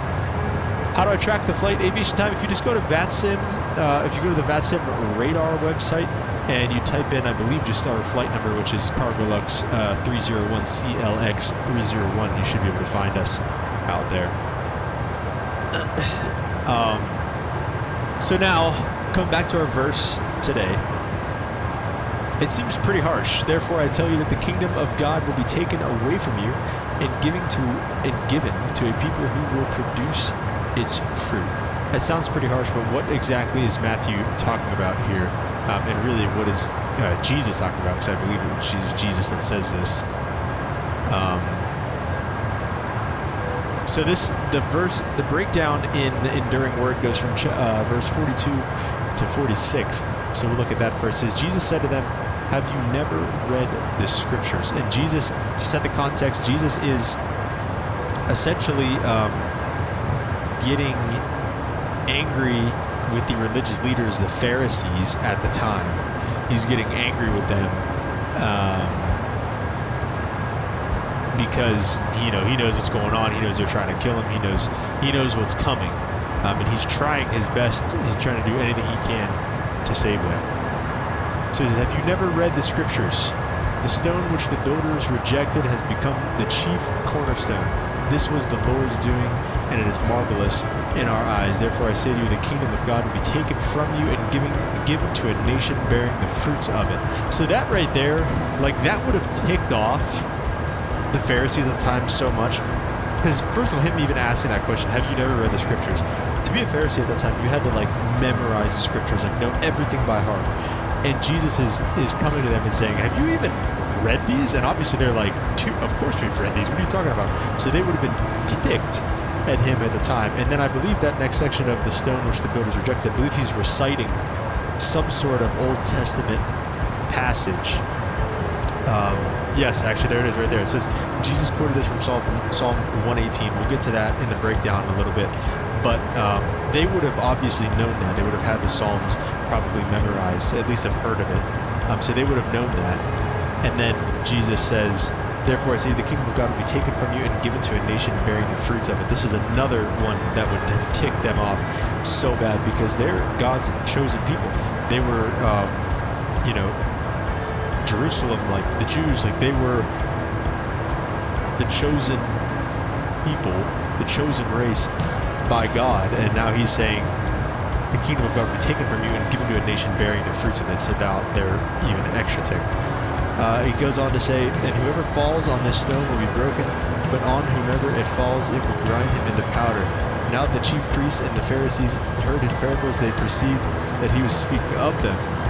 But when they sought to lay hands on him, they feared the multitudes because they took him for a prophet. So basically saying that they didn't want to necessarily like just kidnap him and ransack him and kill him right there because they knew that Jesus was popular and that would look really bad on them. But they also knew they had to do something because Jesus was making them look like clowns right here. And, all throughout this whole thing. So the breakdown says, if you never read the scriptures, this manner of speaking to the chief priests and elders of Israel must have angered them. Exactly. I swear, I did not read ahead into this, but that's exactly what I'm talking about. Jesus ticked them off by saying that. He speaks to the leading theologians of Israel and asks them if they have ever read the scriptures, obviously. So this is the cornerstone one. It says, Jesus quoted this from Psalm 118 to remind them of their rejection of him, said more about their guilt and coming judgment than it said about Jesus himself. Though they reject him, he is still the chief cornerstone, fulfilling the messianic Psalm 118. So many prophecies are fulfilled in Jesus' last week on earth. But yeah, he's saying here that like you guys can still reject me if you want. Like, again, you have the free will to do that, right? Like any of you guys out there listening, like you don't have to accept Jesus into your heart. You could reject him, but he's still the chief cornerstone. He's still, the firm foundation, whether you want to believe it or not. And so that's what Jesus is telling the Pharisees at the time there.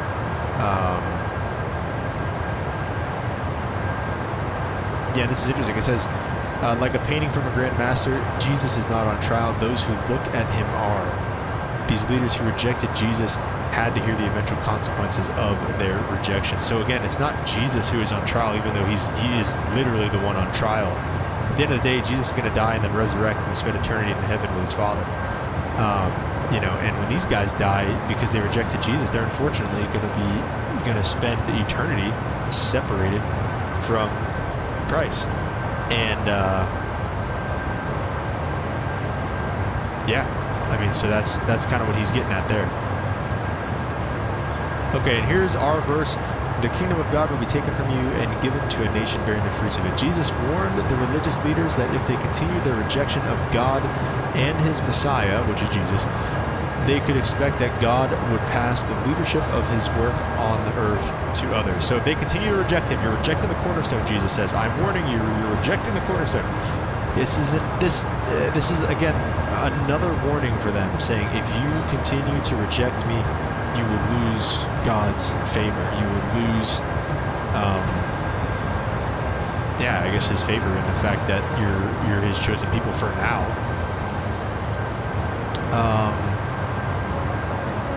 Let's see.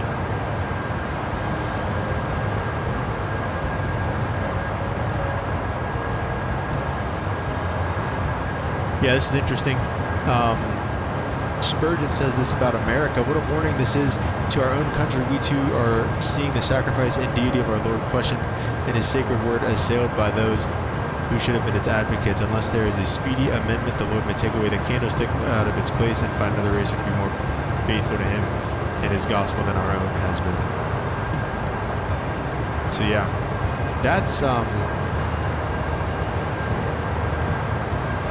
that's pretty much it. You know, Jesus wasn't afraid to go toe-to-toe with those guys and say, you know, hey, you guys are wrong and you need to be right, because he's trying to help them. Like, he's trying to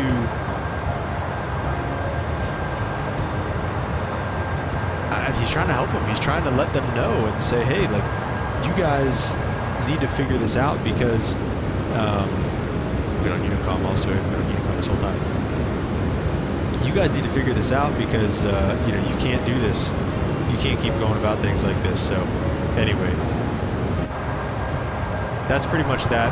Hope you guys enjoyed that little session. Hope you guys learned something a little bit about Easter and about the history of things.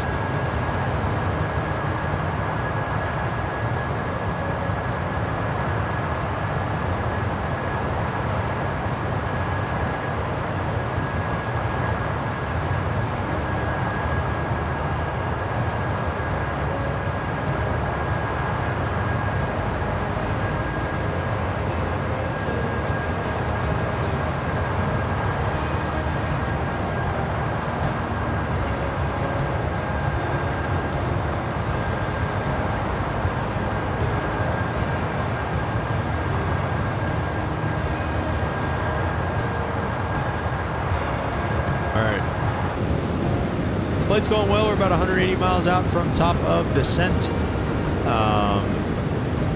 Yeah, guys, hope you guys are enjoying so far. Really appreciate everybody being here.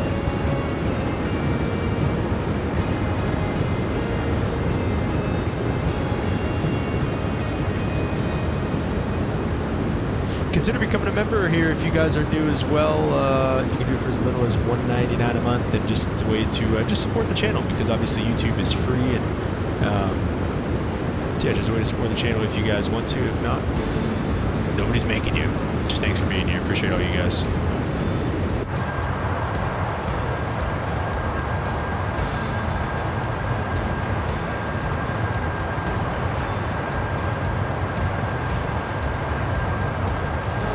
Welcome back, Aviation Time.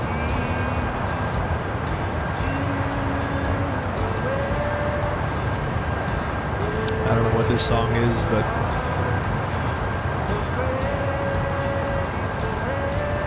we'll give it a chance.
We're going to start going over our arrival and approach briefing here shortly. I'm doing some things for school on the side.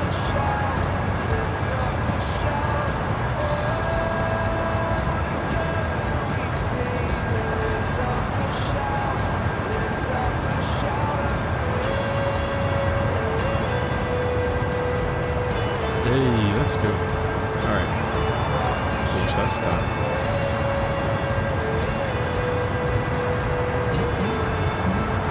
Kinda dig this song. Let's get on board. Alright, so that's done. So I just have to do that. That's his midterm. Do you have any questions, Chris?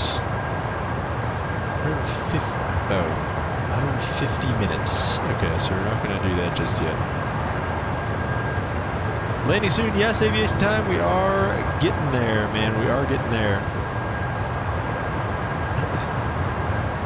Let me just minimize that for now. Let's take a look. We can start getting ready a little bit early since we got nothing else to do, really. We'll bring up the Navigraph page on the monitor so we can see that. Let me grab it. There we go. I don't know, move down there maybe for now. Okay, where are we at? There we are. Let's go over our arrival. So we're on the Glasser 3 arrival.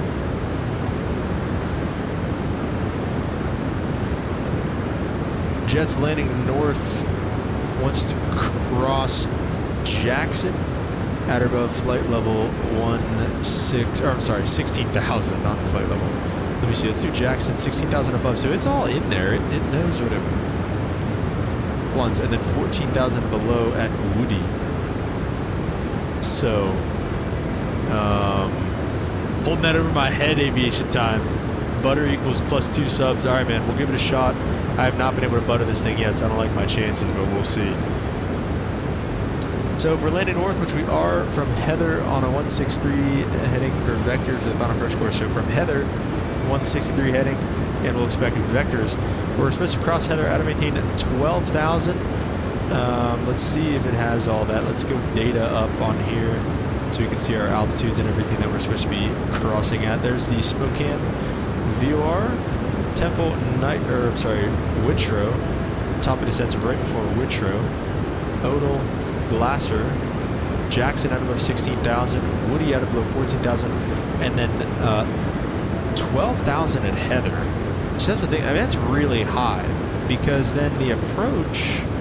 I mean, the final approach fix is at 2,200, so we lose 10,000 feet. I mean, they must expect to take you way out past like JPOGs, which in real life, I mean, probably would be the case. They'd probably bring you all the way out here or something and vector you back, I guess. I don't know. This started 97 minutes ago. Yeah, there you go. And then we're inbound on the approach. So we'll see. I don't know how we're gonna play this once we get a little closer. Auto ATC maybe will come in clutch and kind of give us like a descent or something. That'd be cool. We'll see.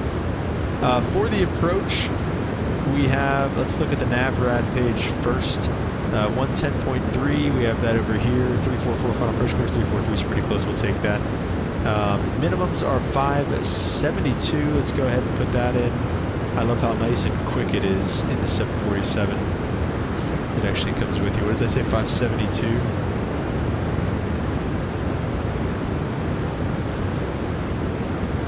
Oh. Can also be a little bit of a pain, but it's better than the 737s. Use Android or Apple, aviation. I'm an Apple guy. What about you? Okay, what the heck? Alright, so this can definitely be a pain sometimes. There you go, 572. Alright. Current altimeter in Seattle is 3007. Already got a localizer diamond. Interesting.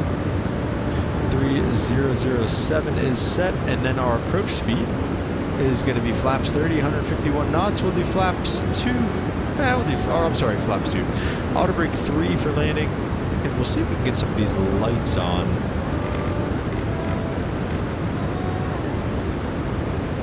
I don't think you, I feel like this is it.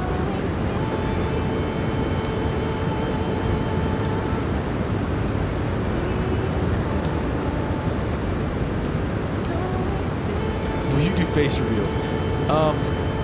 Probably not. Probably not. Aviation time. At least no time soon.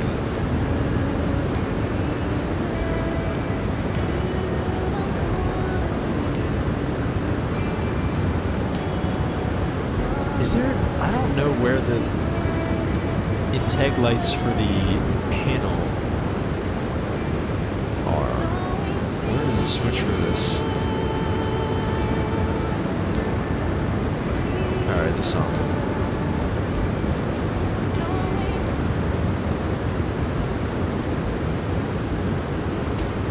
Rapid67, what's up, man? Welcome to the stream. What mod are you using for the cockpit and the sound? So, I don't remember the cockpit textures add-on. I really don't. V1 uses the same add-on. That's where I got the idea from, or that's where I got like the link from. So if you go watch one of his 747 streams, maybe he has it in the link in the description. But Rapid, the sound pack is the VATSIM sound pack for the 747. So that's where the sound pack is from. Intake lights for the bottom.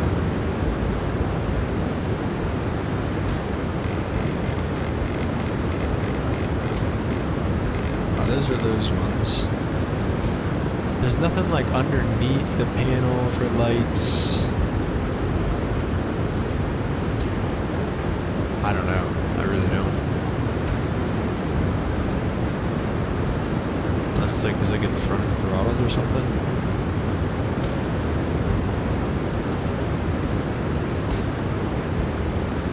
I don't think so.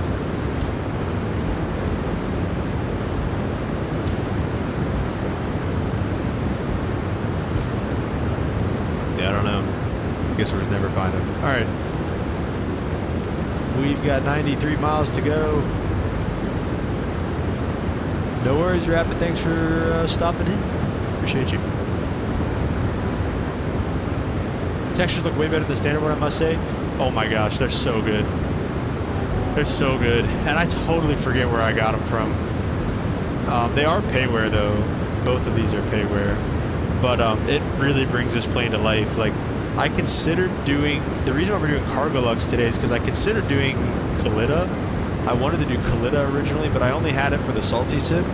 And I looked at the Salty Sim, I was like, alright, well maybe I'll look at it, maybe the textures transfer over. They did not. The Salty Sim looked so bad. It looked like a cartoon airplane compared to this thing. So the textures, I think, really bring this plane to life. And the sound pack, too. The sound pack is really good. Aviation time, yes, I am a real pilot. Yes, yes.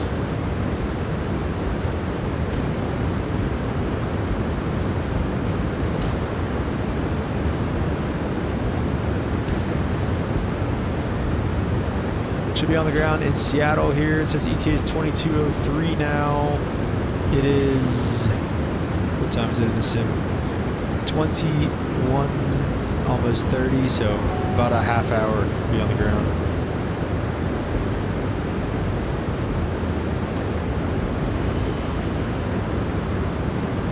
A300 got an update. Might have to hop back on that train. What airline do you work for? Well, I can't say what airline I work for. I found this one. This might be it, I guess. It probably is. Just check the things, see if it looks, you know, halfway decent.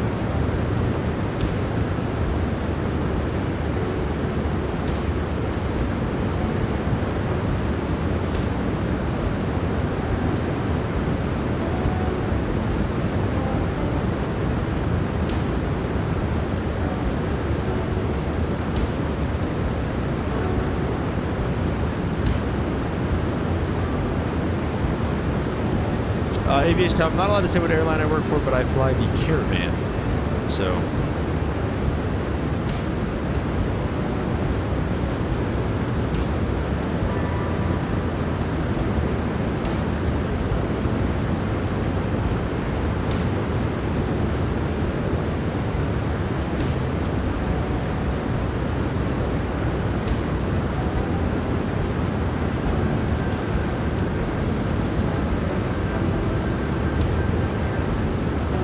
Lip says never do a face reveal or reveal who you work for. Yeah, probably never gonna happen.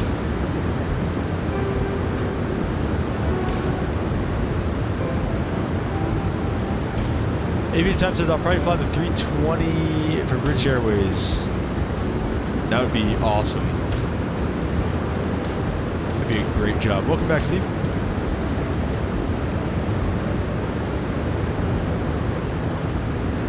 Rapid said, I thought this was salty. Is the Asobo at least good for flying wise? Is there a dedicated freighter version for it?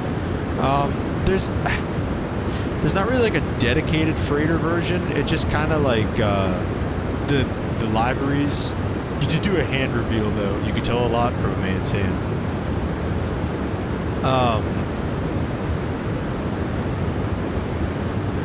What was I gonna say? You threw me off with the hand reveal.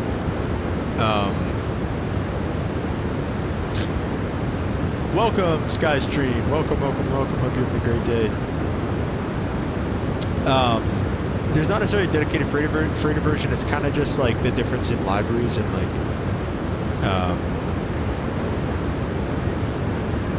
and that. But yeah, the Asobo is great. This is just the stock Asobo working title version, and it is awesome since the update, the AAU2 update that came out like a few months ago. It was a good while ago. That update changed the 787 and 747 in a lot of other planes in the sim, and it is awesome now. So yeah, I definitely recommend just using the Asobo one.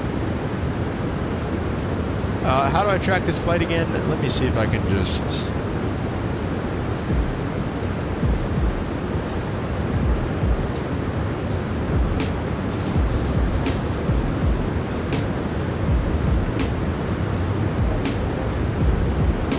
Alright, go to that website and type in that code. Let me see if that works.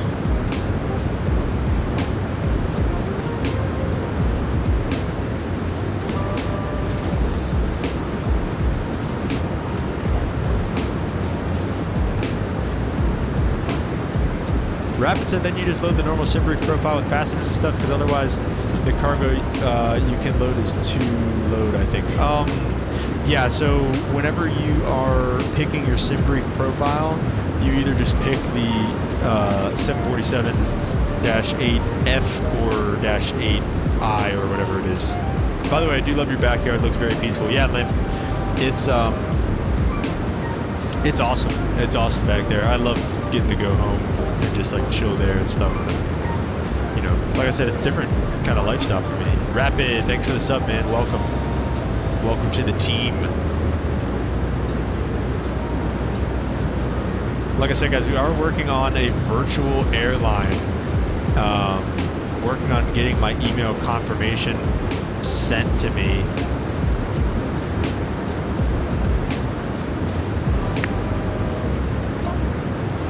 So hoping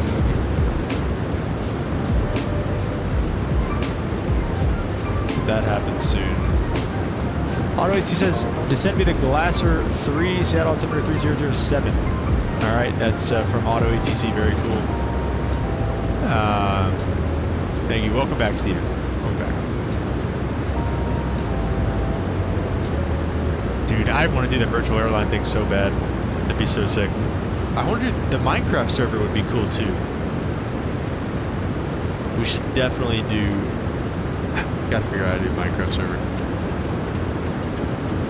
So many things to figure out.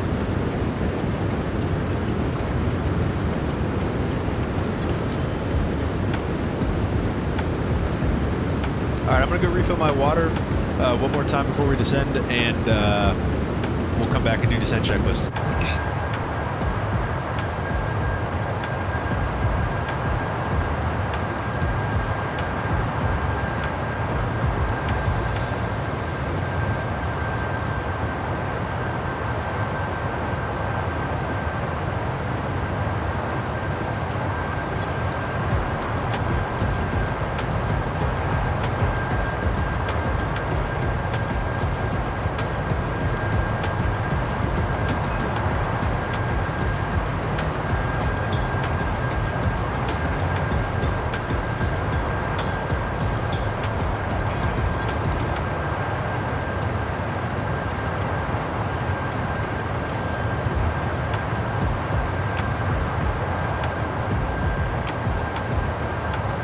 Steven said I'm the only person watching. I think there's a few more people watching.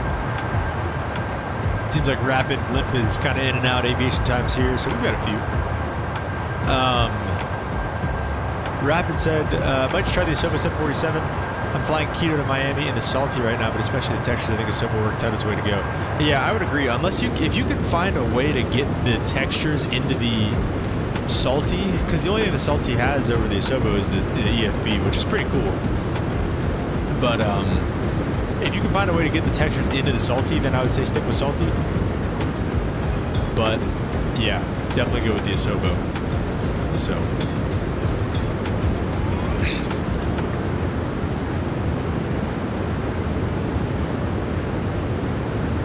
definitely go with the Asobo.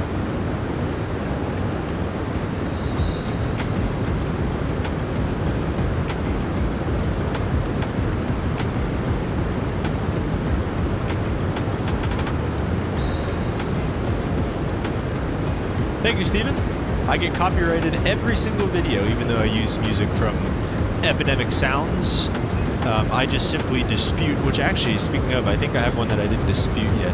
They don't copyright strike me. It just says, like, hang on, I'll read it word for word, because I think I have one of them that I didn't dispute yet.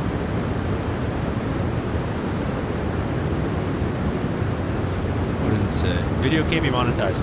It says, the copyright claims on your video don't affect your channel. This is not a strike, but you just can't monetize. You can't get paid for it, essentially, which I can't get paid for anything yet until I hit 1,000 subscribers. So let's go, 1,000 subs.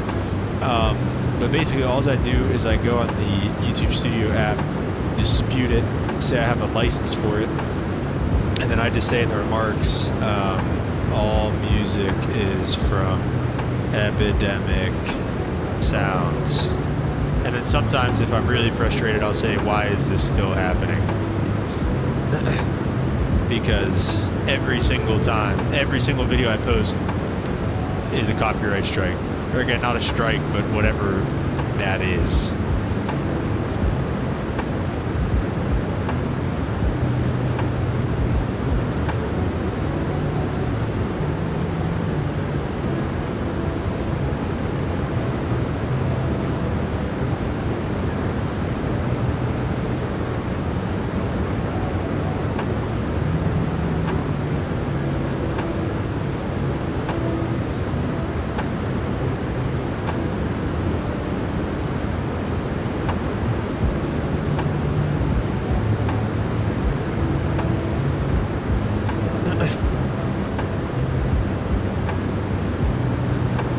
Minutes left.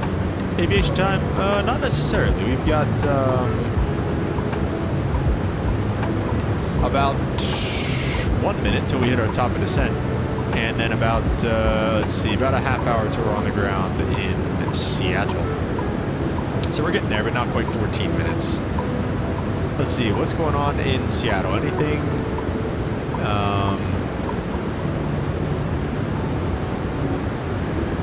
Nobody. There's only one departure going into. No, wait. Let me see. Arrivals. 95 nautical miles from a guy coming from the north from Vancouver. Where's he at? That guy right there. Vancouver to Seattle. He'll be here at a similar time. He's still climbing, so we should be faster. Yeah. Boise to Seattle is pretty well behind us, so we should be pretty much the only people into the airport. Tower, if we're on 3-4 right, which we are going to be on 3-4 right, Tower is going to be on 19.9, so we will go and put that in 119 or 0.9. There we go, there's our top of descent. Let's get our seatbelt signs on, get the jump seaters sitting down in the back. And here we go, boys. Heading down into Seattle. Second to last flight of the 737 series. We're going to be moving into probably some 737 stuff. Maybe by the end of the week. I'm going to be done streaming on Friday. Friday is going to be the last stream of the week. So I want to try to stream the next 3 days, today, tomorrow, and then Friday. So just be advised, keep your eyes on the Discord or turn on post notifications so you guys don't miss the stream. Limp still loves to pull the excuse of not knowing, even though every single time I go live, it tags everyone in the Discord. Just kidding, Limp. But yeah, guys, just turn on YouTube notifications or just keep your eyes on the Discord. Similar time. My work schedule is pretty much the same all week, so going to be similar times for the stream. So same thing tomorrow, probably 3:30, 4 o'clock stream. Same thing Friday, 3:30, 4 o'clock stream, unless we have any delays or anything like that at work. But it shouldn't be. I think it's supposed to be pretty nice throughout the rest of the week here, right? Who else got snow today, by the way? That was great. Almost got delayed this morning because of the snow. Can you tell what aircraft you fly in real life? Yeah, I fly the Caravan. I fly the Caravan in real life. Tomorrow is supposed to be 60 and sunny. Friday 76 and cloudy, but that's fine. That seems ripe for some storms, so we'll see about Friday. And Saturday 71 and cloudy as well, so we'll take that. Yeah, I got some snow today, which was not very welcomed at all. But yeah, anyway, sorry. Next couple days, probably same time for the streams. Probably about 3:30 to 4 o'clock Eastern Standard Time. Going to be in the 747 again tomorrow, going from Seattle to LA. Again, should we go to LA or should we go to San Francisco? We started this thing off in LA. Yeah, Rapid, it's beautiful. I love flying a Caravan. It's been great so far. Do you fly in real life, Rapid? We started this trip off in LA. Should we finish in LA or should we just finish in the area? Should we finish off in like San Francisco or something like that? 'Cause we don't go to San Francisco very much. I feel like we go to LA a good bit nowadays. But I'm always down to see good old LAX. Let's take a look at Flight Aware, and take a look and see if there's flights from 747 flights in particular from Seattle to LA. No 747 flights. Oh, well, there were... Oh, I think Cargolux, actually.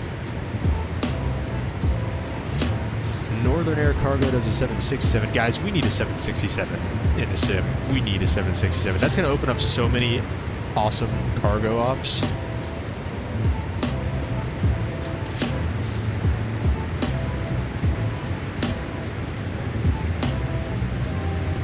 Go where we started it? Alright, fair enough. No, I'm still in school, but probably got an assessment for Aerologic later this year. Ooh, very cool. What does that mean, assessment? I don't know if you know that. I do know them. That is very cool.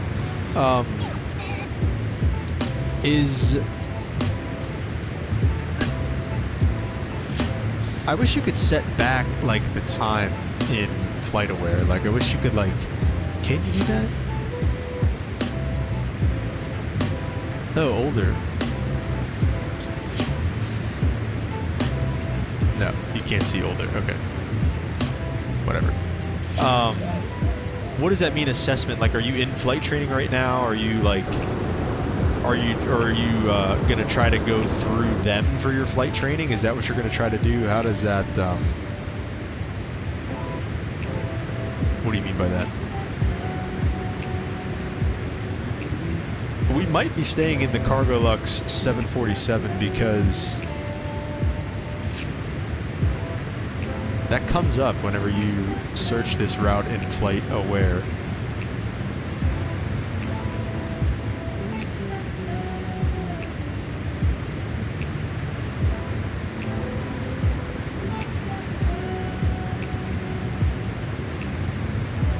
Wait, where was it? There it is.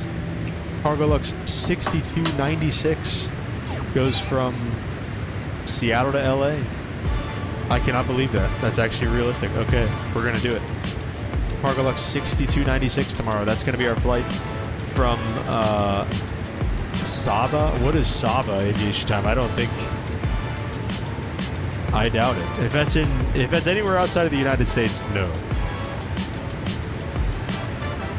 Okay, so Cargolux tomorrow as well. We're going to wrap up the series going down to LAX with, like I said, with Cargolux. We're going to take a little shortcut here. We're going to cut this corner. I think we might just go direct to Heather.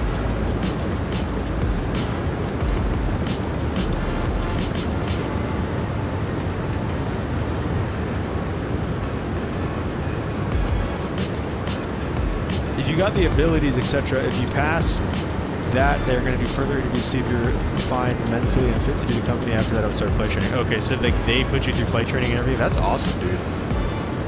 I flew one time on a 747 in real life from Washington Dulles to Frankfurt with Avanza, and we talked to the guy afterwards, and he was saying that we talked to the first officer, and he was like, yeah, I started flying for Austrian on the 767 at 250 hours. I was like, bro, you got in a 767 at 250 hours? Like, that's insane. So my point is, Rapid, that you guys over there in Europe, you guys got it made in terms of aviation and what you guys can do at low time. So if that would be the case, dude, if you could go to Aerologic or whatever at, you know, super low time and get in with them, dude, one of the biggest things that I harp on this channel is cadetships, cadet programs. Get involved with cadet programs, dude. Get involved with cadet programs, and we're gonna vertical speed this because I don't think it knows what it's talking about here. Yeah, we need at least like we can do more than 250. Why did it slow to 250?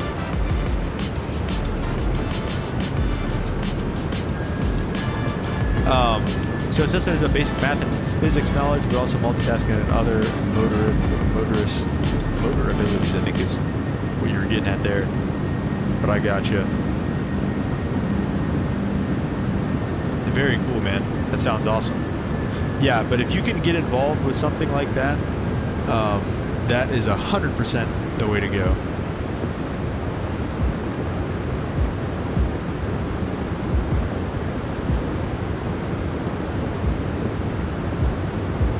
Years in Europe, you got really difficult entry tests. In the US, you usually just need 1,500 hours if you start applying. Yeah, I mean, it takes forever to get to 1,500, as you are alluding to the fact that with the quotes there. It takes forever to get to 1,500, and I mean, you know, it's not to say that it's not difficult either. I mean, obviously, the tests and stuff like that. We do have Shepherd Air over here, which is nice. But yeah, that honestly, your basic math and physics knowledge and stuff, that sounds like the Air Force qualifications over here. So yeah, you guys do have some difficult stuff over there for sure.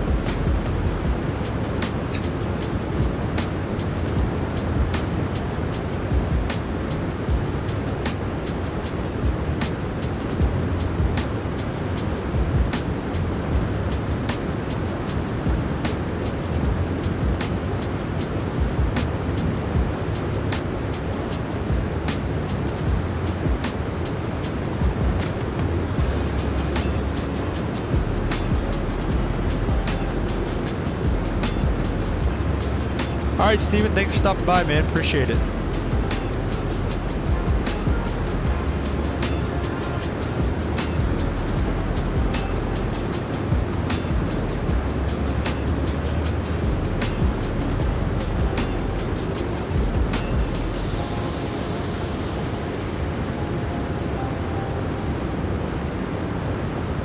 Lip said, just saying we never do the South America ops. Before you say we did, Mexico's not South America. Well, Viva, did I say South America in particular? Mexico's South America, Limp. Everybody knows that.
through 18,000 feet, 3007 on the altimeter. David, what's up? Welcome to the stream.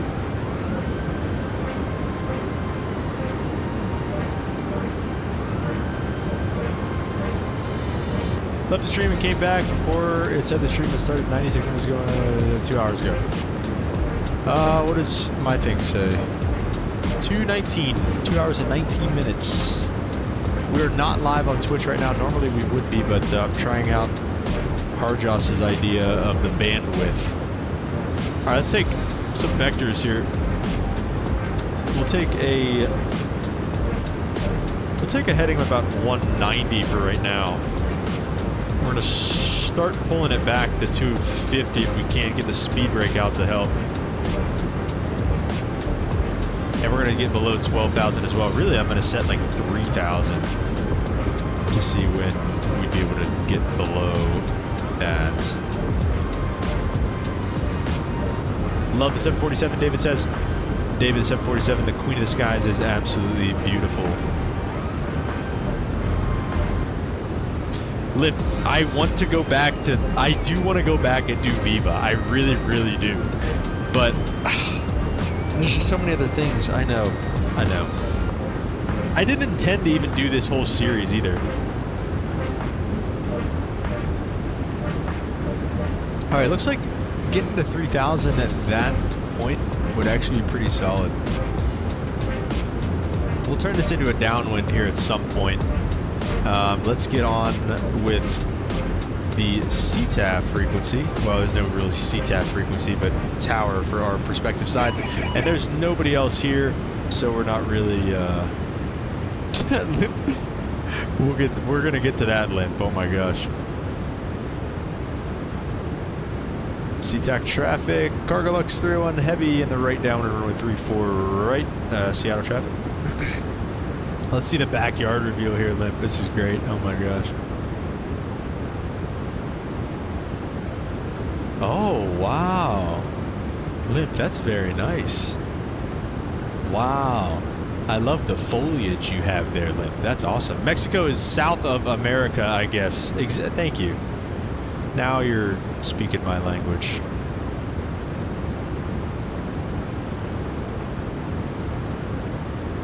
Yeah, so we'd like to maybe let's do 2,500 feet per minute.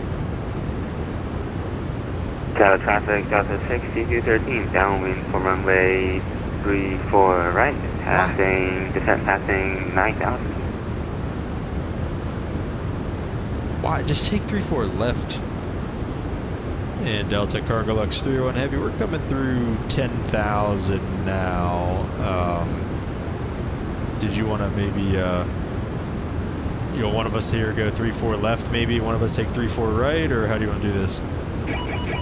Florida, that is beautiful, Limp. That's a 6213, I can take 34, that's no problem. I'll do 34 left, Delta 6213. Okay, thanks, appreciate that, man. Yeah, Cargolux 301 heavy will be on the right downwind runway 34 right. There we go. I'm outside, just saw 747. Dang, David. Totes jelly, bro, totes jelly. Did I just bully that guy into taking 3-4 left? I feel bad. I'm just saying it would just work better. Limp, yeah, Florida, dude. Whew. That would be nice. That would be nice.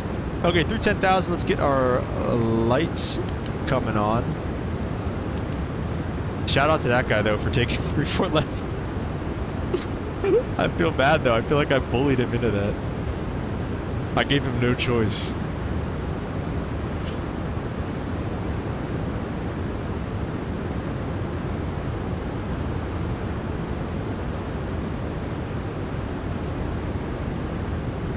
I love Seattle though, dude. This scenery is so beautiful. I love the Pacific Northwest flying.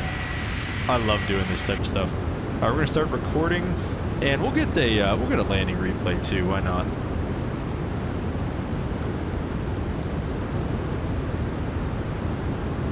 Where'd it go? There it is. Okay.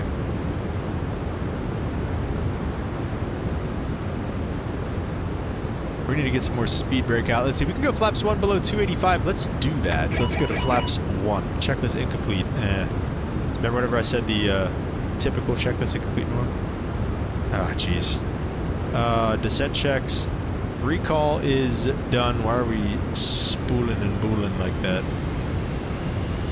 Oh, just because we hit our 250. Let's keep the speed coming back. Actually, we're going to slow to the up speed. Auto brake is 3. Landing data is done. Approach briefing is completed. Consider yourselves briefed. Approach checklist is next. Altimeters are set, and the landing checklist is after that. He did sound a little reluctant.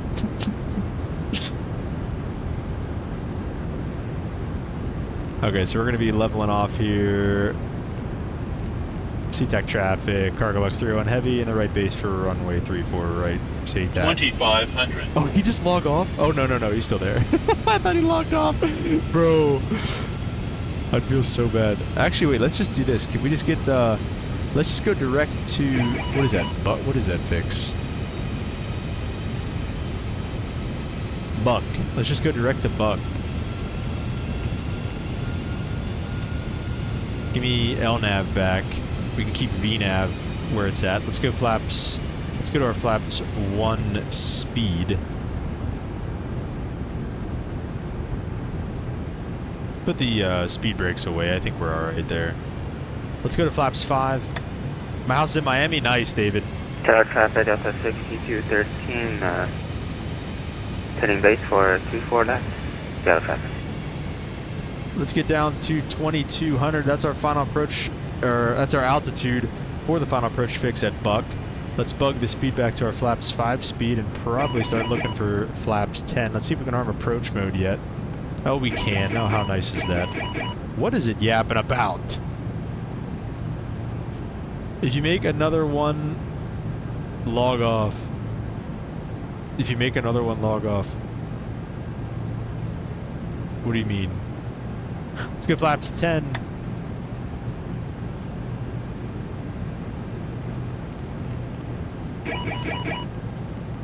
Flaps 10 speed.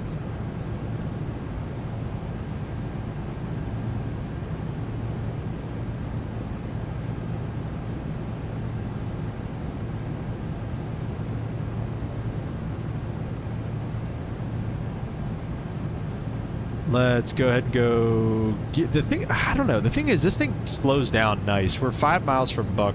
We can wait a couple miles. This thing really is good on speed and everything.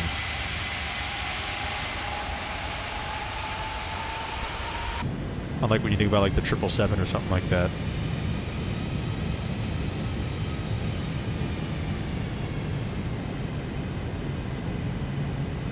Always have to remind you of the Alaska flight that we made a guy log off.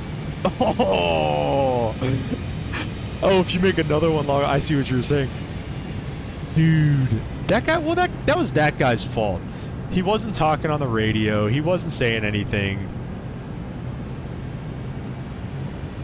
We did hawk the one guy down though. We chased that guy down. We may have bullied that guy. Alright, let's go gear down.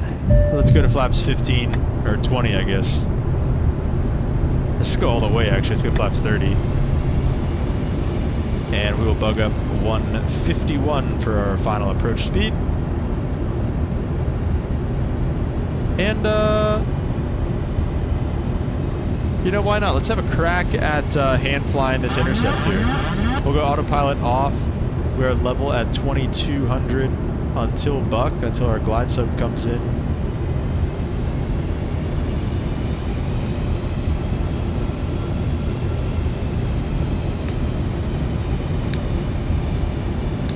Okay.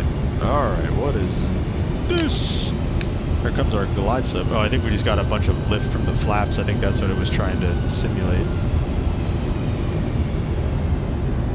We're going to have to keep it coming down. Okay, glide sub is captured. The localizer is captured. It wants us to do a 30-degree turn on the intercept here. That's great.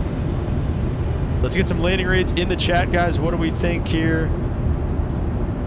Missed approach altitude seems to be 5,000? 3,000, I think it is. Oh, shoot. We don't run into this guy. Overshot that like crazy. SeaTac traffic, Cargolux 301 heavy on intercept localizer runway 34 right. Just came through it just a little bit there. Alright, landing checklist is complete. Only one thing left to do here.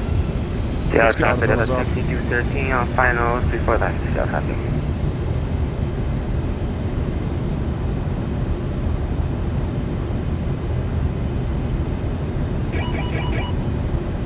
Oh man.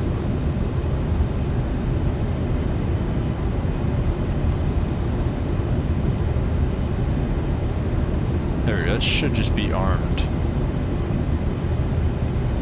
Alright, we are losing this bad boy here.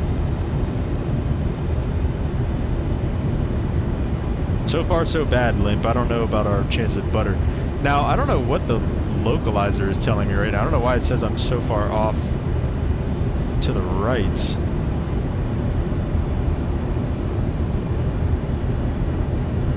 Definitely high on the glide slope. That is facts.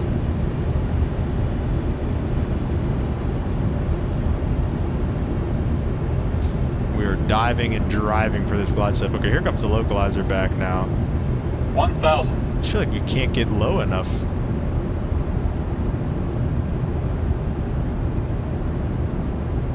We're gonna have to...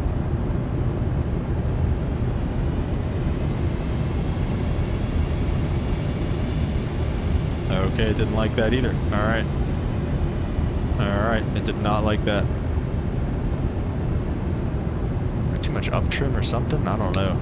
500. 400. It was about to say sync rate.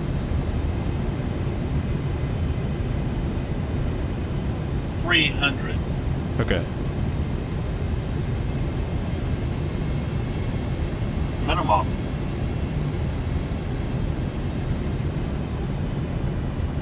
200. 100. Definitely high. 50. 40. 30. 20. 10. No. Oh my gosh, dude. I hate this plane so much. You gotta be kidding me. No greaser. Reversers are up. Reversers are green. Speed brakes are up. Oh my gosh, dude. Where do we taxi for cargo? We gotta let it roll. Welcome to Slimmer Air. You just had that one ready, didn't you, Limp? Brandon, no. Brandon just got here for the landing, no. Oh my gosh. Dude. Oh. So frustrating. We're so bad. We're so bad, dude. This is the CEO of Slammer Air right here.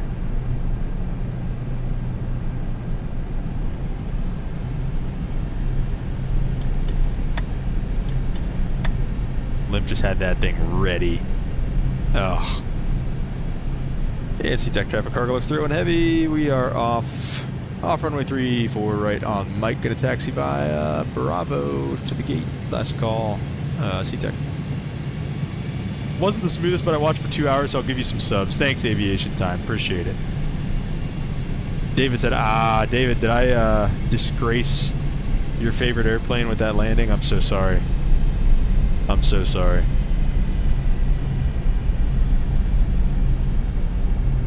Wasn't terrible.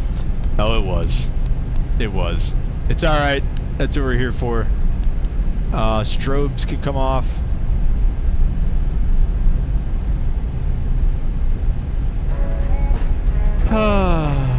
One of these days.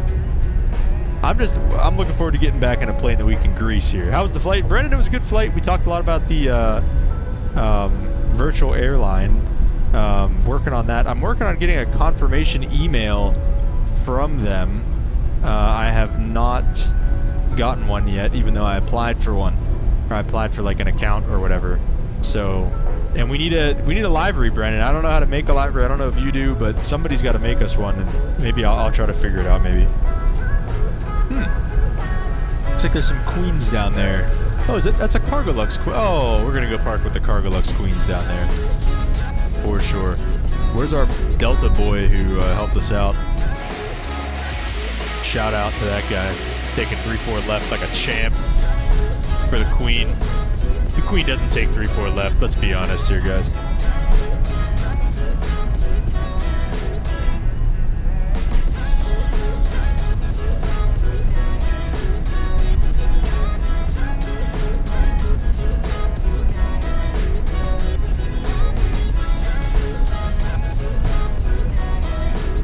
let's get back into 7-3, Limp says.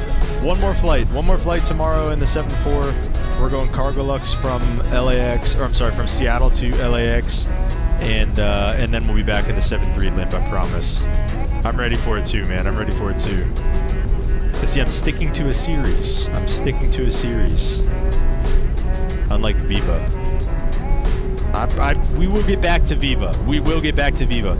When I'm done, I want to fly the 737 again, but when I'm done flying the 7-3, we're going Viva A320. This is pretty cool. I think this is a freeware scenery, I believe, for Seattle, and this is all like static aircrafts. This is pretty cool. Oh, we got FedEx down here too. Very nice, very nice. Got some guys working on the APU there. He's about to get blasted if they turn that APU on, though. Very cool. APU gens can come on.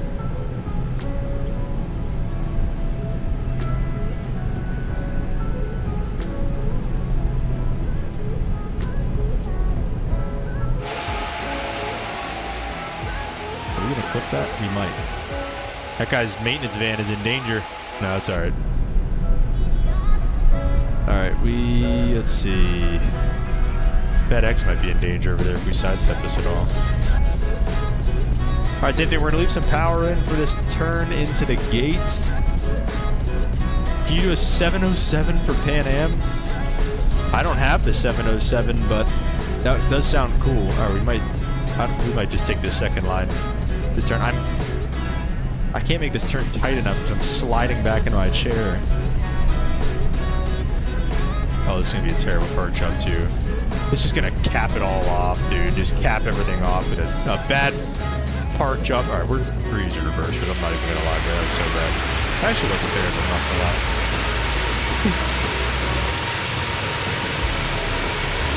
Don't try this at home, kids. I'm a professional. Okay.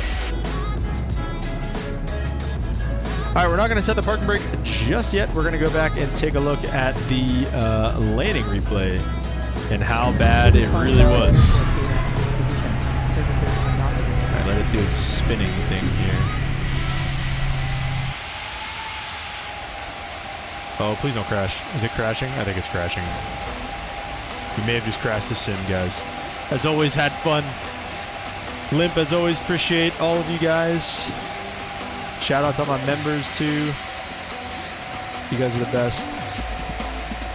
Alright, let's get this landing replay in. This miserable landing replay. Miserable approach. Miserable landing.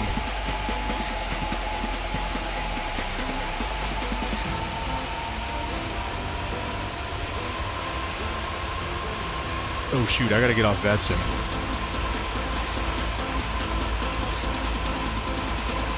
There we go.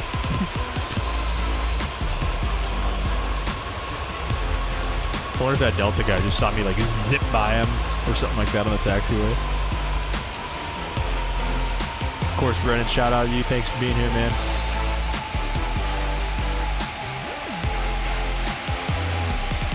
Oh, I feel like it just comes up so fast in the 7-4, dude. I feel like it's just like 50, 40, 30. I'm just trash, bro. Dang. I thought I was like doing all right.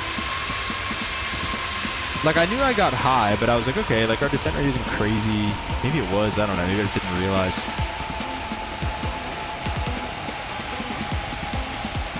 And then just... Ay, ay, ay. What are you gonna do?